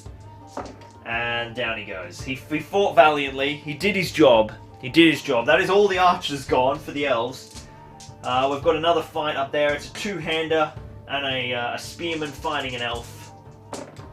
Oh. Whoa, the elf gets it. No, he doesn't. On 2, they just get it. Oh no, that's the 2-hander. So the 2-hander goes down to 2s. So they've all rolled 2s and the elf wins on fight value. Lovely work. Elf is going to bring his blade down on top of him and chop his head off. No, he doesn't, because the elves can't wound a thing. Alright, 1 combat left for the turn. It is Bilbo fighting 2 orcs. Bilbo is obviously going to have the big old Gandalf dice. Let's see what this little hobbit can do. Oh, it's not good for Bilbo. He rolls a 1, and they roll a 6. He's defense 5, so they need 5s to wound. And they get no wounds. Good work, Bilbo. He's going to back away and head towards Aragorn. That works quite well for us. Alright, priority. And it is a 6, swinging to the forces of good. That is helpful, but we don't have a lot of models in the area. So, obviously Bilbo has got to run. Maybe, I tell you what, Bilbo's going to get in to the woods to deny cavalry their charging bonus. Let's have a look at everyone in the chat. 111 rerolls, says Andy Marchant. Dear me. Yeah, I think so. Charlie says, must be Elrond or Glorfindel's magic. So Bilbo's in the woods. That's good for us. That's good for us. What can we do with this elf to keep him alive? Look at this cluster of orc forces that have managed to occur now. This elf is going to make a charge here. This elf is going to make a charge here. This guy's going to fall back to protect Bilbo from those orcs. And Aragorn is going to call a heroic march with his free and pen in Bilbo. So you now will not be able to make a charge on Bilbo without going past Aragorn's control zone. I think they've done it. I think they've done it. Alright, let's keep moving the good models. This ranger is going to charge that orc, and this ranger is going to run straight through the woods. Okay, we have got... The orcs need to get some kills now because they're in danger of sort of losing their whole momentum. Let's not feed Aragorn kills. Let's just rinse everybody. So this guy is going to make a charge on that Númenorian, and that spearman is going to support. This orc is going to push around to him. The two-hander is going to push onto him. This guy will go there, leaving space for that warg. That warg is going to run in there, not entering Aragorn's control zone. So that's all we're going to get, but these guys are spearmen, so we can throw a spear. Oh, hello. That guy's not in combat. So let's run him over this way, throw a spearman in there, and then the bowman is going to half move and shoot at Aragorn, because why not? And then Golfimble is going to move 6 inches. He can make the charge on that ranger. This warg is just out of range of that ranger, but that's fine. This guy is going to go the long way to try and catch Bilbo. And there is another warg. Will he come on? He does not! He rolls a 1. That's really important. Okay. Well, there is some shooting. Aragorn's moved full, but that orc archer has half moved. He gets a 3, so no hit for him. It is combat time. Let's start up the back here. A ranger valiantly holding the 2 orcs, charging him down. He loses, and they will need 5s. And they get a wound on him. He still has his fate points, and he fails. The ranger falls. That's 2 of the rangers of the north dead. Not having much impact, I think we can kind of safely say. I think that was the one with might as well. Yeah, it was. That was the one with might. That's right, they've got Aragorn's might on the board now. Let's move up. So there is basically chaos here. We've got 1 wood elf spearman fighting 2 orcs. So that wood elf's gonna shield. So it's 2v2. The elves have the fight value. Oh, they can't contend with double 6s though, and they will need 4s to wound. And the elf goes down. This is what Evil were banking on, just focusing on the troops and just getting board control, so that in later turns they can pin Aragorn and focus on Bilbo. We've got a charging warg and 2 orcs fighting against 1 elf. Elf needs a high roll here. He gets a 4, but they get a 6, doubling these dice, needing 4s. Down goes another elf. The bloodbath continues. Alright, 2 orcs and a warg. We've got the exact same thing. We need high rolls here by the elves. The elf gets 5s, but the orcs get 6s. And defense 3 ain't gonna last this sort of attack. Another elf down. 3 elves die in 3 successive combats and a ranger. 4 models for the forces of good just died. The orc pack is well and truly here. Wow. Wow, wow, wow, wow. Alright, that's big. Priority. It goes to good. That's pretty much the only saving grace that we've got. Basically, what's... Jeez, I'm struggling here, guys. How do we do this? We got to get Aragorn in and just start killing people. Aragorn is our workhorse, but how do we do that and keep Bilbo safe? Well, Bilbo can go 2 inches deeper into that woodland. And then there's no way the Cav will be able to get to him. And then Aragorn can just charge, basically. We do have a ranger. We got 3 models left for the good side. Oh dear. Dear, dear, dear. Glenn says, "Oh look, a special rule. Glorfindel and Asphalloth arise from the Minas Tirith end." I don't even have my mounted Glorfindel assembled.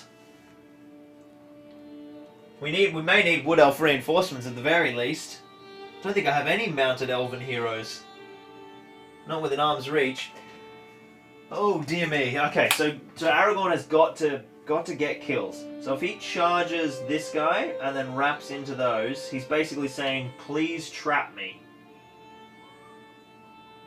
I think that's what Aragorn's got to do. Aragorn's going to focus on the infantry, because in the woods, the cavalry mean nothing, and they actually take up a large base size. So, no, I tell you what, Aragorn will do the other thing. He'll run around, and he'll tag these two, staying in the woods himself, so that the cavalry can't impact him either. And then, this ranger is going to... See, the thing is, I don't actually want this ranger to get hurt, because I'm going to need him. So he is going to... I mean, he could shoot. He's got fight value, but just fighting against 4 orcs, he's just going to die. I feel like I need to find a... I'll tell you what, I'll use this woodland creature to get him in a better position. So he'll move 6 inches straight through.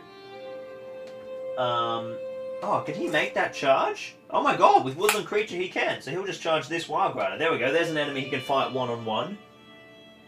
So that's his move done. Like, the evil players are obviously just going to swarm 6 inches. And now, I guess we'll just start sending dudes in. So this guy is 3 inches. So he makes it to there. This guy is 4 inches. Well, we'll just put him on. We'll just put him on. I don't actually think we can get in combat with Bilbo.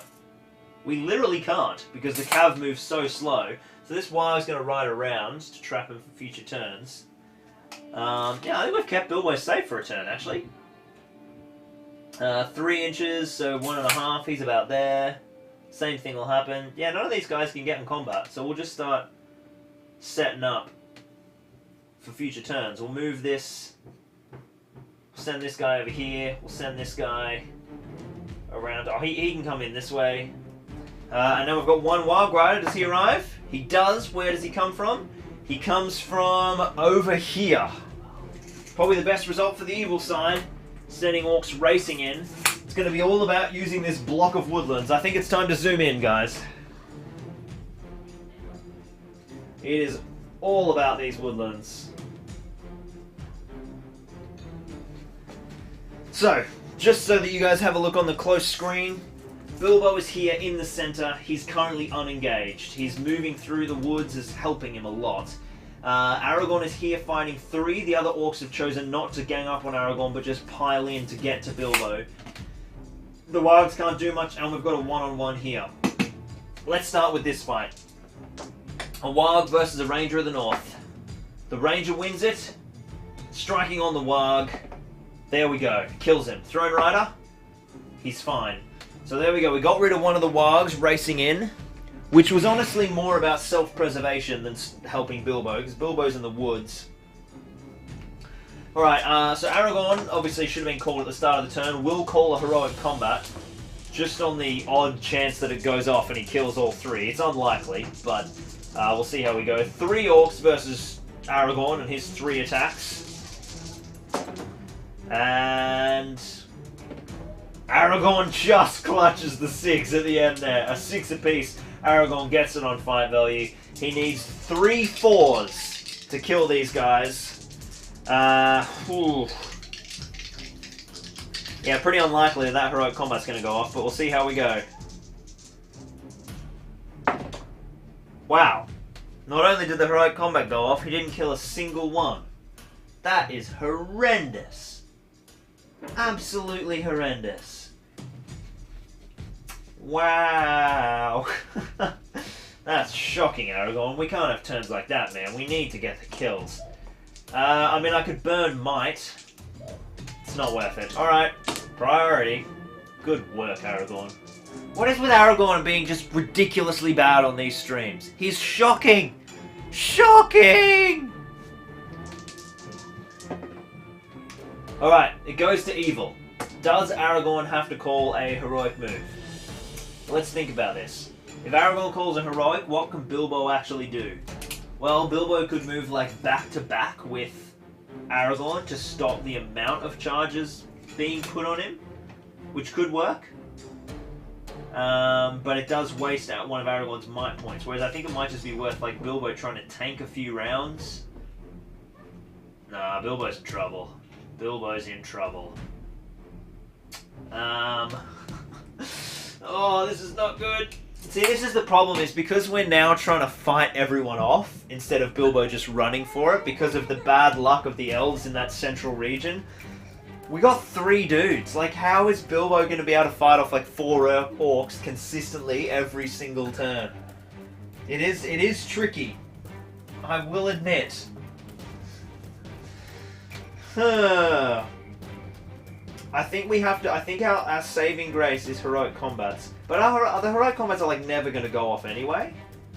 With Aragorn's free might, so we might as well use Aragorn's free might, not bother with the heroic combats, and set up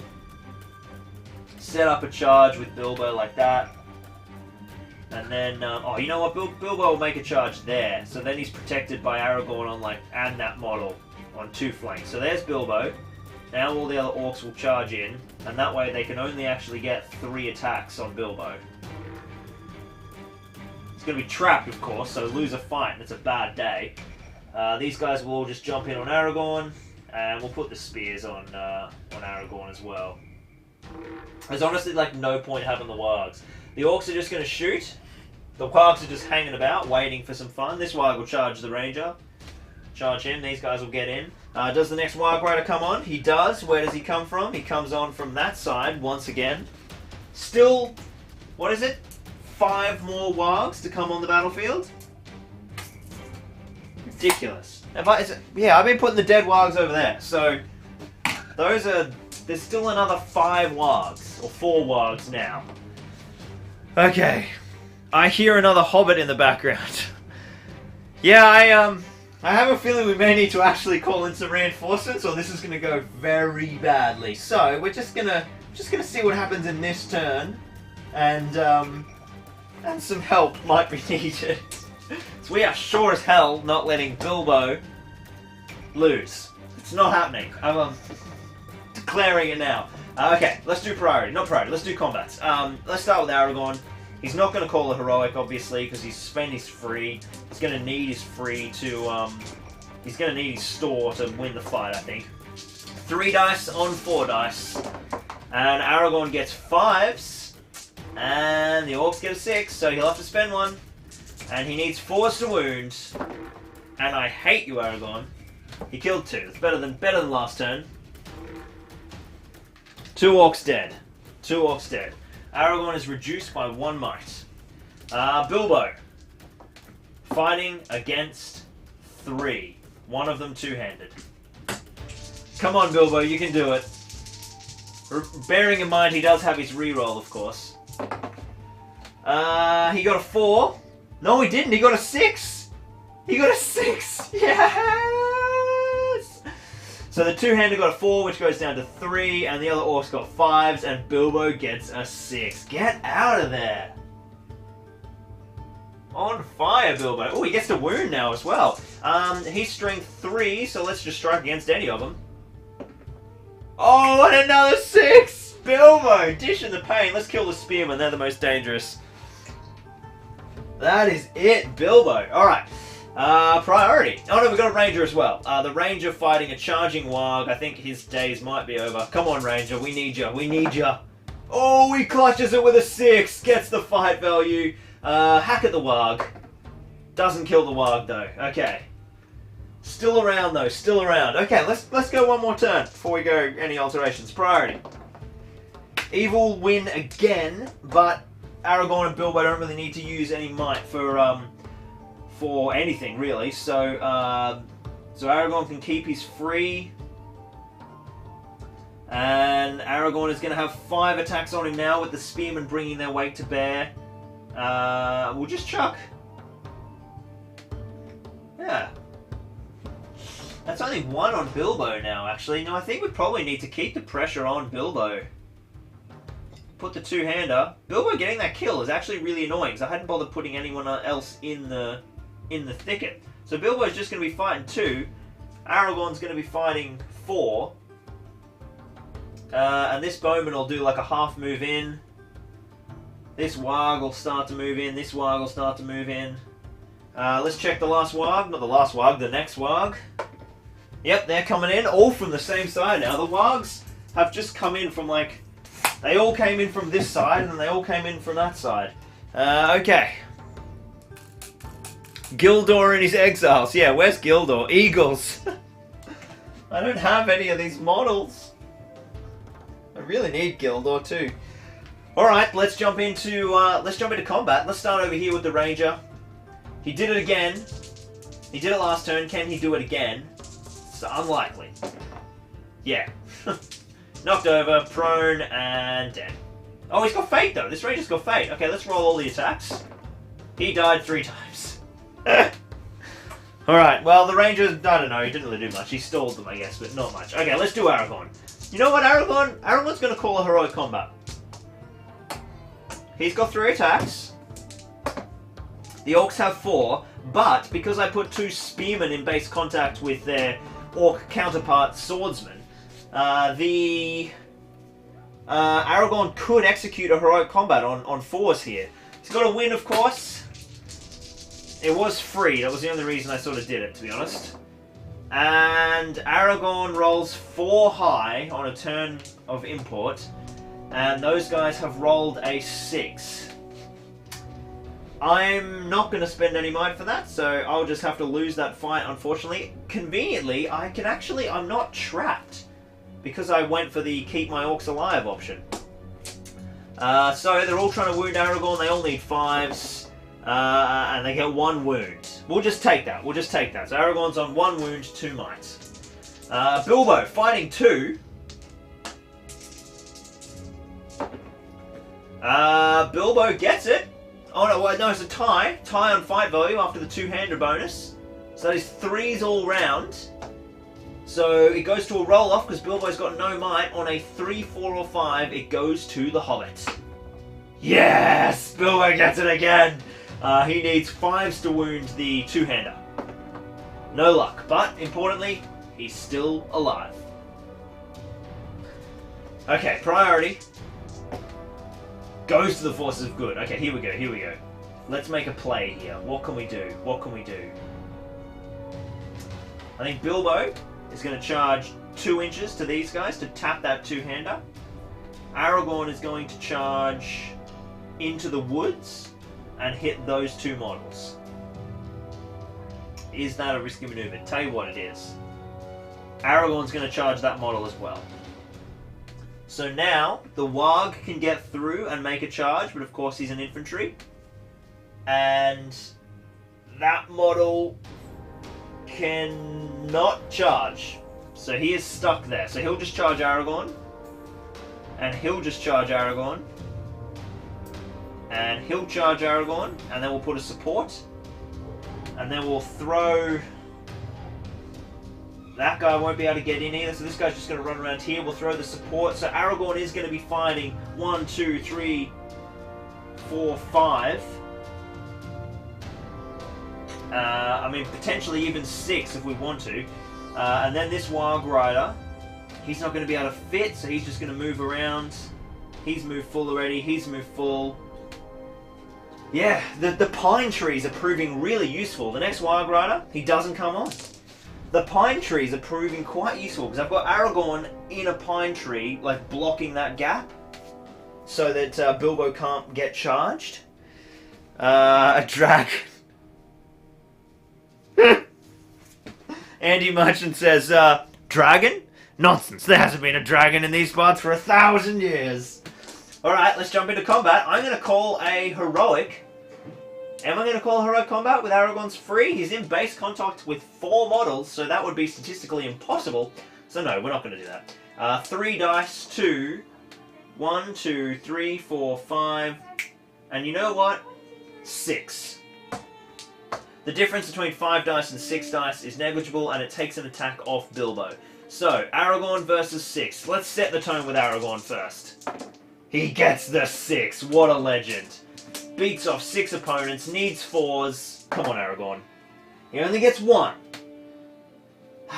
So he has rolled 9 dice and killed 3 models. I'm expect at a 50% rating. I'm expecting him to get better. So 1 dice will kill the... I don't have any spearmen in contact, so I'll get rid of the 2-hander. Alright, Bilbo finding 1 cav who charged but has no bonuses. Bilbo wins it on a 6. And doesn't manage to kill him. Alright. But pushes him back. This is a slow grind of Aragorn killing like 1 model a turn at the moment. Let's do priority. Goes to evil. Alright, well good, I've no... same thing. Aragorn won, so I've knocked him, but they're actually in a pretty good position. So we're just going to flood Bilbo with infantry, I think, because it's easier. 1, 2, 3 attacks on Bilbo with a spearman. I will keep the spearman for Aragorn. 1, 2, 3, 4 attacks on Aragorn. Alright, priority. We'll start with Aragorn. He's got to call a heroic combat. 3s on 4s. Come on, Gorny. You need the 6. He gets a 5, and they get 5s as well. Aragorn wins on fight value. He needs 4s to wound, and there are only 2 orcs in base contact with him. There we go! First heroic combat goes off. 2 orcs killed. That's the business, Aragorn. Aragorn gets to charge again, and he is, of course, going to run... Ooh, I can only get to 1 of them. I won't be able to run around because of this tree. So what I'll do is I'll keep my sort of good defensive position, and I'll charge just the 1, freeing up Bilbo to be able to back away. So Bilbo won't be trapped anymore. We'll fight that combat next. Aragorn versus 1 orc. Aragorn gets double 6s and needing 4s. Gets another 2 on 1. That's really annoying. I rolled 2 4s when I was only fighting 1 guy. Alright, there we go, Aragorn. That's the Gorn we know. Okay, Bilbo, fighting 2 orcs. They had a companion, but he was cut down. Bilbo ties it again. 4s all round. Down to the roll-off. And the roll-off finally brings up a 2. Bilbo loses his first fight in quite some time. The orcs need 5s to wound. And they get a sneaky wound. We'll let that sit. Bilbo and Aragorn are both wounded. Oh dear, oh dear, oh dear, oh dear, oh dear. Priority. It goes to evil. We won't make any changes.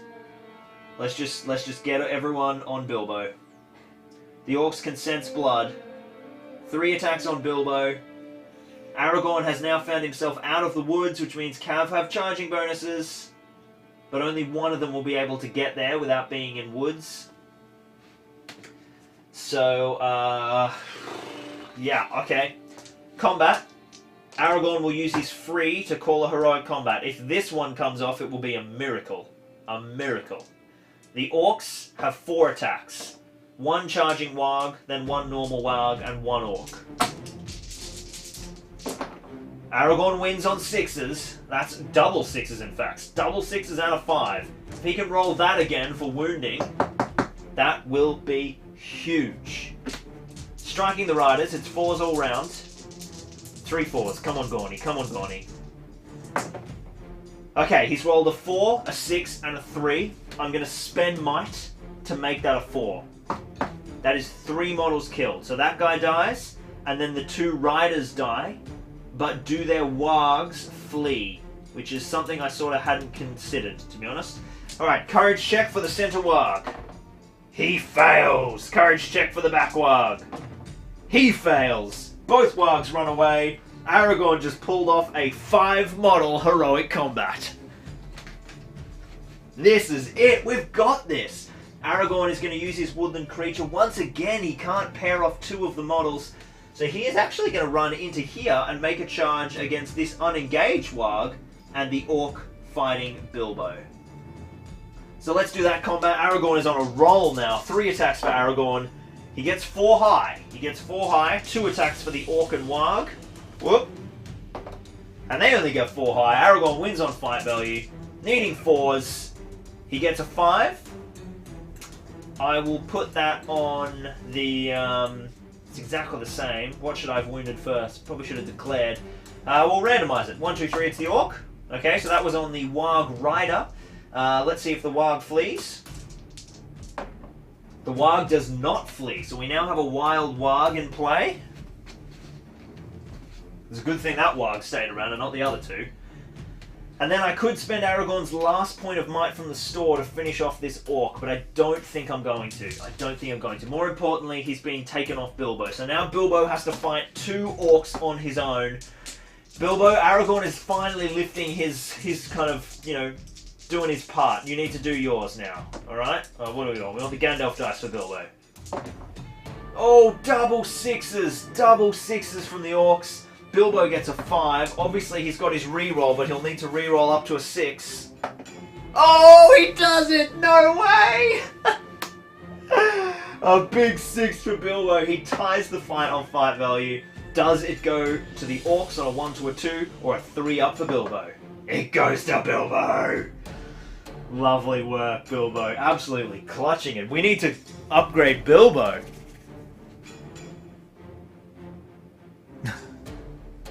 Alright, he's going to try and put an orc down as well. He does not. He's good at rolling the 1s in combat, I've noticed, Bilbo, for wounding. But that's fine. He got 1 kill. He's won some important fights. I feel like we might be alright now. Let's do priority. 6 goes to good. That's huge. So what we're going to do is Bilbo is going to charge this little orc in here using his full 2 inches. And Aragorn is just going to run off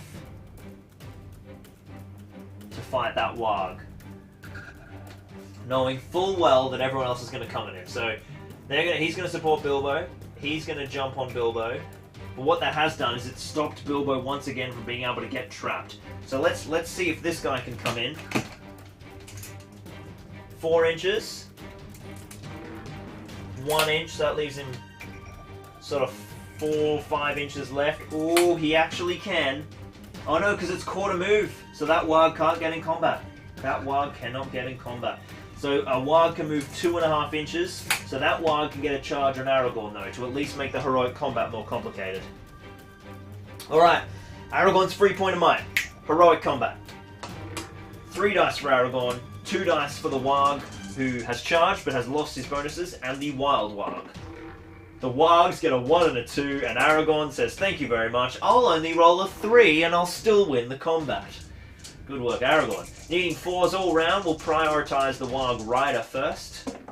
And we get 1 5, so the warg rider gets killed. Does the warg flee?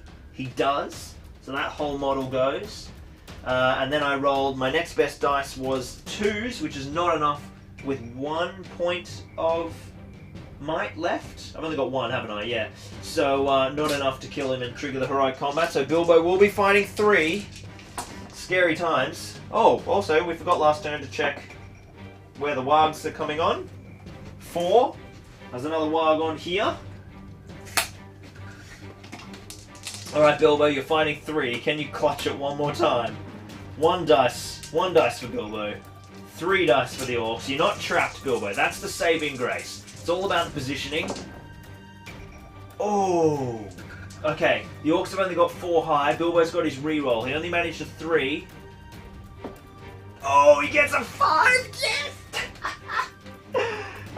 Bilbo! He's winning fights. Can he kill someone though now? He needs another 5. Oh, as you like it. Kaboom! Bilbo! Ching, ching, ching, ching! Lovely work, Sir Ian. Lovely work. Alright, we've got, that's it for combats. Let's do priority. Goes to good again. You know what? Sod this. Bilbo's charging. He's got 2 orcs pinned. And Aragorn's charging the wargs. This warg will charge Aragorn and pin him in place with 3. The final warg comes on. And comes on from the back here, interestingly enough. I'll just use this one because they're the same. He's racing towards. Okay. Aragorn fighting 3. Aragorn is... he's going to call the heroic combat. Why the hell not? Why the hell not? 3 dice for Aragorn. He gets 2 6s and a 5 to win the fight. If he can do that again, we'll be very, very happy. He rolls a 5 and a 4, which won't be enough to get the heroic combat because I can't might that one up. So, courage test for the 2 wargs. 1 fails. And 2 fails, so the 2 warg riders are gone, so there's all cavalry gone from the board. Oh, except that one that just arrived. And then we have 1 more combat. Bilbo has charged 2 orcs. He's lost the fight until his reroll saves him. No, no way, he got a 6! Bilbo wins again! 5s to wound for Bilbo. No luck. Doesn't wound him, but absolutely slaying. Alright, priority. Oh, there's actually 1 more warg to come on, sorry. So, Evil have won at this time. Well, they'll just pin Bilbo. And these guys will pin Aragorn. This warg will just run full tilt. There's 1 more shot here, actually. And the warg arrives. What side does he come from? Comes from the back. Comes from the back. So the last howl of wolves is echoed through the roads to Rivendell as 2 wargs are barreling down upon Bilbo, trapped by 2 orcs. But Aragorn will call a heroic combat, and he will roll only 4 high. And a warg will come in and roll a big 6.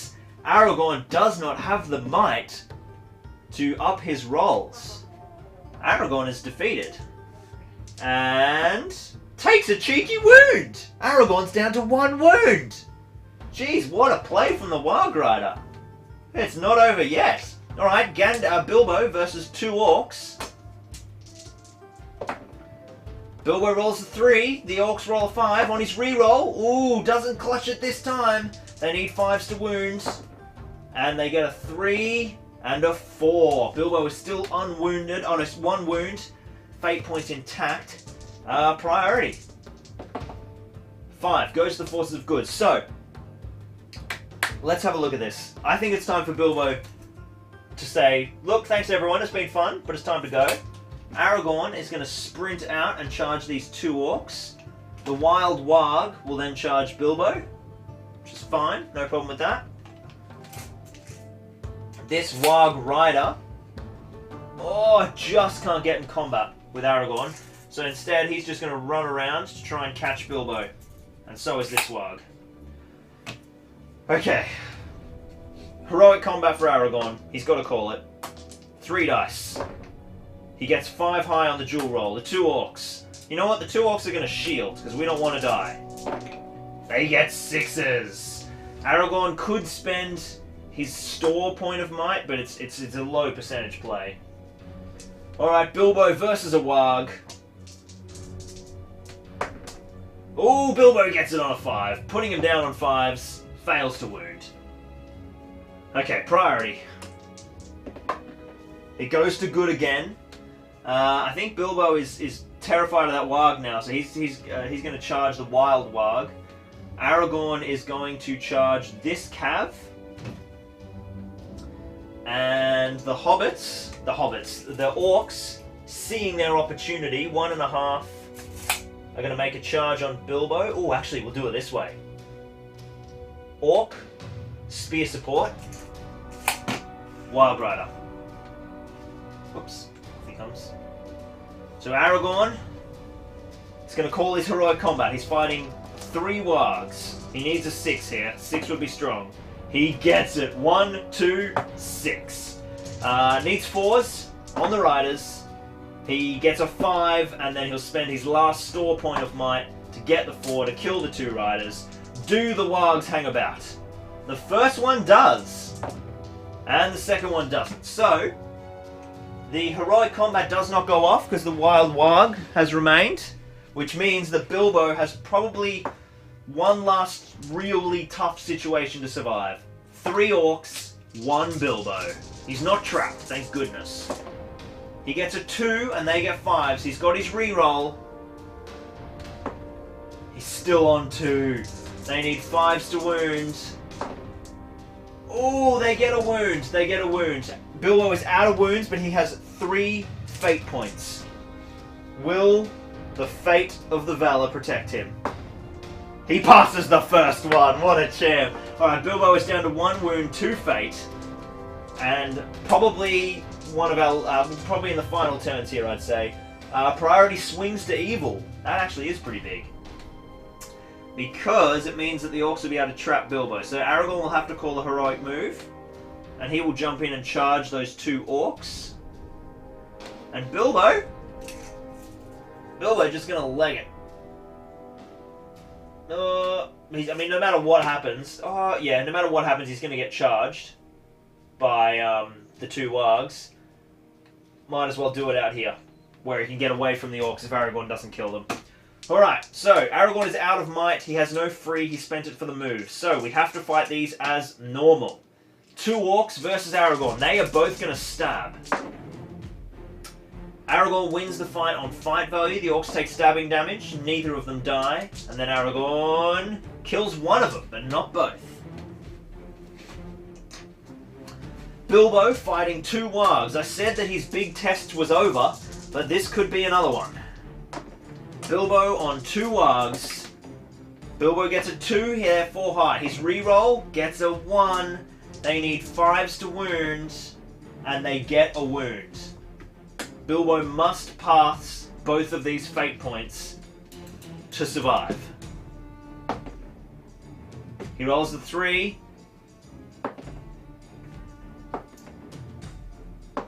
And a 6! There we go! He survives with no fate remaining. Thank goodness he's got the reroll fate 4 times ability. Final, alright, priority. It's Aragorn. No, it's evil actually, so they'll get 1 last charge on Bilbo. Aragorn will just make the charge here and set up for the heroic combat. He gets it on the 6. He kills one of them. He launches forward. Aragorn versus 1 warg. He wins the fight. He kills the warg. There is 1 combat left. Bilbo versus a single warg. Can Bilbo finish it off for victory? He wins the fight on a 6. And he kills the warg! Excellent work. Victory for Bilbo and Aragorn. Not how the scenario is supposed to go. We had to kill every single enemy model. That is absolutely not how it's supposed to go. Renga Katterberg says, love it, no cheating. Obviously Bilbo has the 111T reroll special rule. Yeah, Bill bows to no one. Sir Ian would be proud. Yeah, wow. That was a really fun scenario. It got a little bit grindy, but I still really enjoyed it because it was sort of only having like 2 models basically. It was so important to like manage that positioning and fight amongst the little trees, and that's one of the things I love about SBG that most other systems don't have, is the exact minutia of positioning amongst terrain, stopping you from getting trapped, stopping you from getting charged. That's why SBG is so good, because even, like, I'm not sure how engaging that was to watch, tiny 4 people, you know, clustered in this little bit of trees, but from a playing point of view, every little 16th matters of where I was positioning Aragorn to keep Bilbo alive. So, a huge outcome, Bilbo survives, Aragorn went crazy, he just terrible at the start.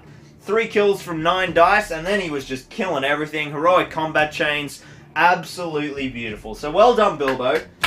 What we're going to do now is I'm going to quickly switch the camera around, and I actually mean quickly this time, and we're going to see who comes away with this incredible Bilbo model. Which one of our Patreons becomes the official sponsor of Bilbo and the remainder of his journey, which I think will be a pretty special model to get. So, if you haven't got your Patreon pledges in, get them in the next 2 minutes, and then I'll update you on the wheel, and I will swing the camera right around and be back in just a couple of minutes, guys.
Alrighty, here we go.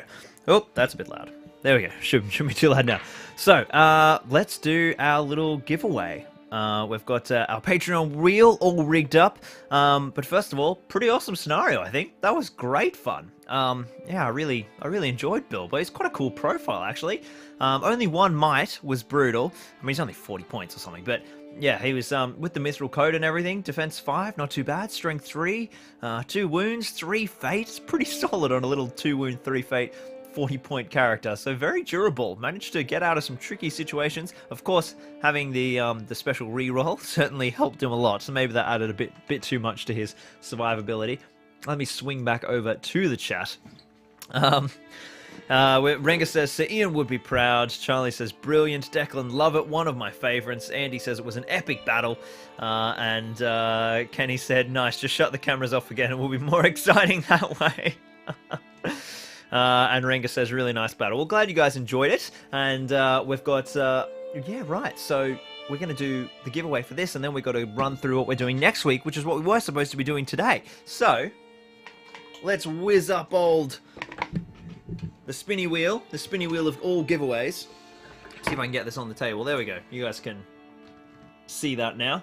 And let's do the big old spin to see who will win our very special Bilbo model from today's stream. Got my D20 ready to go.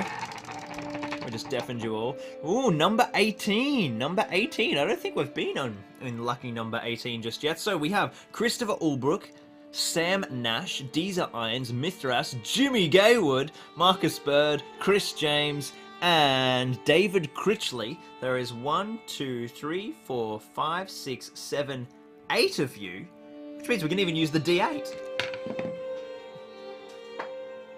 Aha! We don't have to use the D20. Makes it easier. I'm definitely going to check that now. 1, 2, 3, 4, 5, 6, 7, 8. Some of them have 8, some of them have 9, because I'm moving around the circle, of course. So let's keep that there, and I'll swing on down so you guys can see the dice. Where's a piece of empty thing? Where is that? Okay, there we go. So, 1, 2, 3, 4, 5, 6, 7, 8. It is a 5, which is, if we pan back up...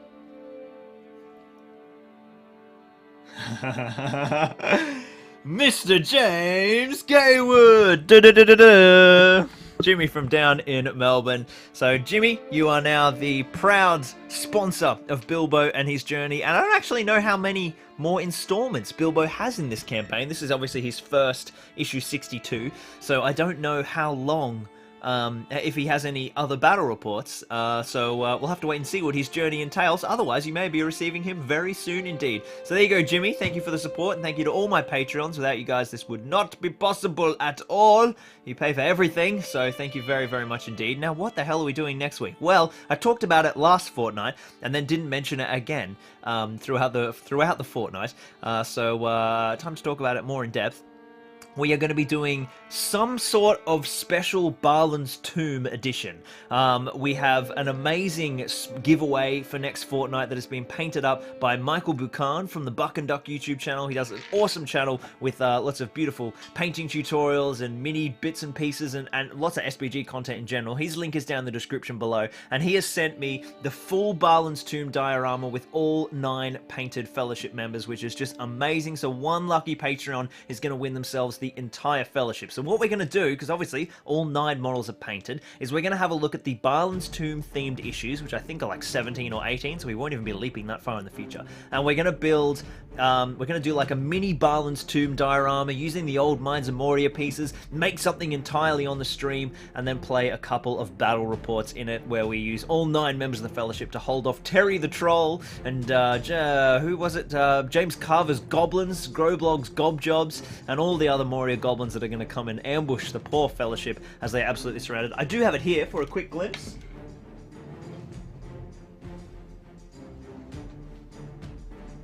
Here she is. Look at this, the full Barlin's Tomb diorama with all 9 members of the Fellowship, and pretty stunningly painted, I might add. You know, it's not like Michael's sort of skimped on these because he's given them away. They're absolutely epic. Better than I would say. So a real treat for one member of the Patreon family. So, yeah, pretty excited to give that one away. So a huge thank you to Michael, and definitely go and check out his YouTube channel. It's linked in the description below. But that pretty much brings us to the end. We'll do a bit more of a preview of the actual scenarios and things next fortnight. I have to work out what they are. I imagine there'll be like a tomb scenario where we defend Balin's tomb.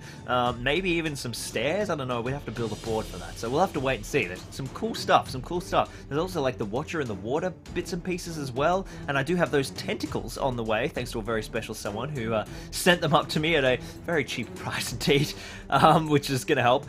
So yeah, we'll have to wait and see how that all pans out. But thank you so much for watching this stream. I hope you enjoyed this kind of special Bilbo-themed stream in light of Ian Holm's passing last Friday. Certainly, yeah, I think it was really fun. Really nice way to kind of just celebrate and chill out and think about all the awesome stuff he did, not just in Lord of the Rings, but in his career more broadly. But obviously he holds a very special place for us as both Bilbo and Frodo in various iterations of our beloved universe. So, thank you all so much for watching. I hope you're enjoying these live streams. Obviously, this is up to number 15 now, and we have 91 of them. No, 91 issues, 3 specials, and then the other 3. So 97 of them planned at the moment, and then when I get to 97, I'll work out what the next ones are going to be.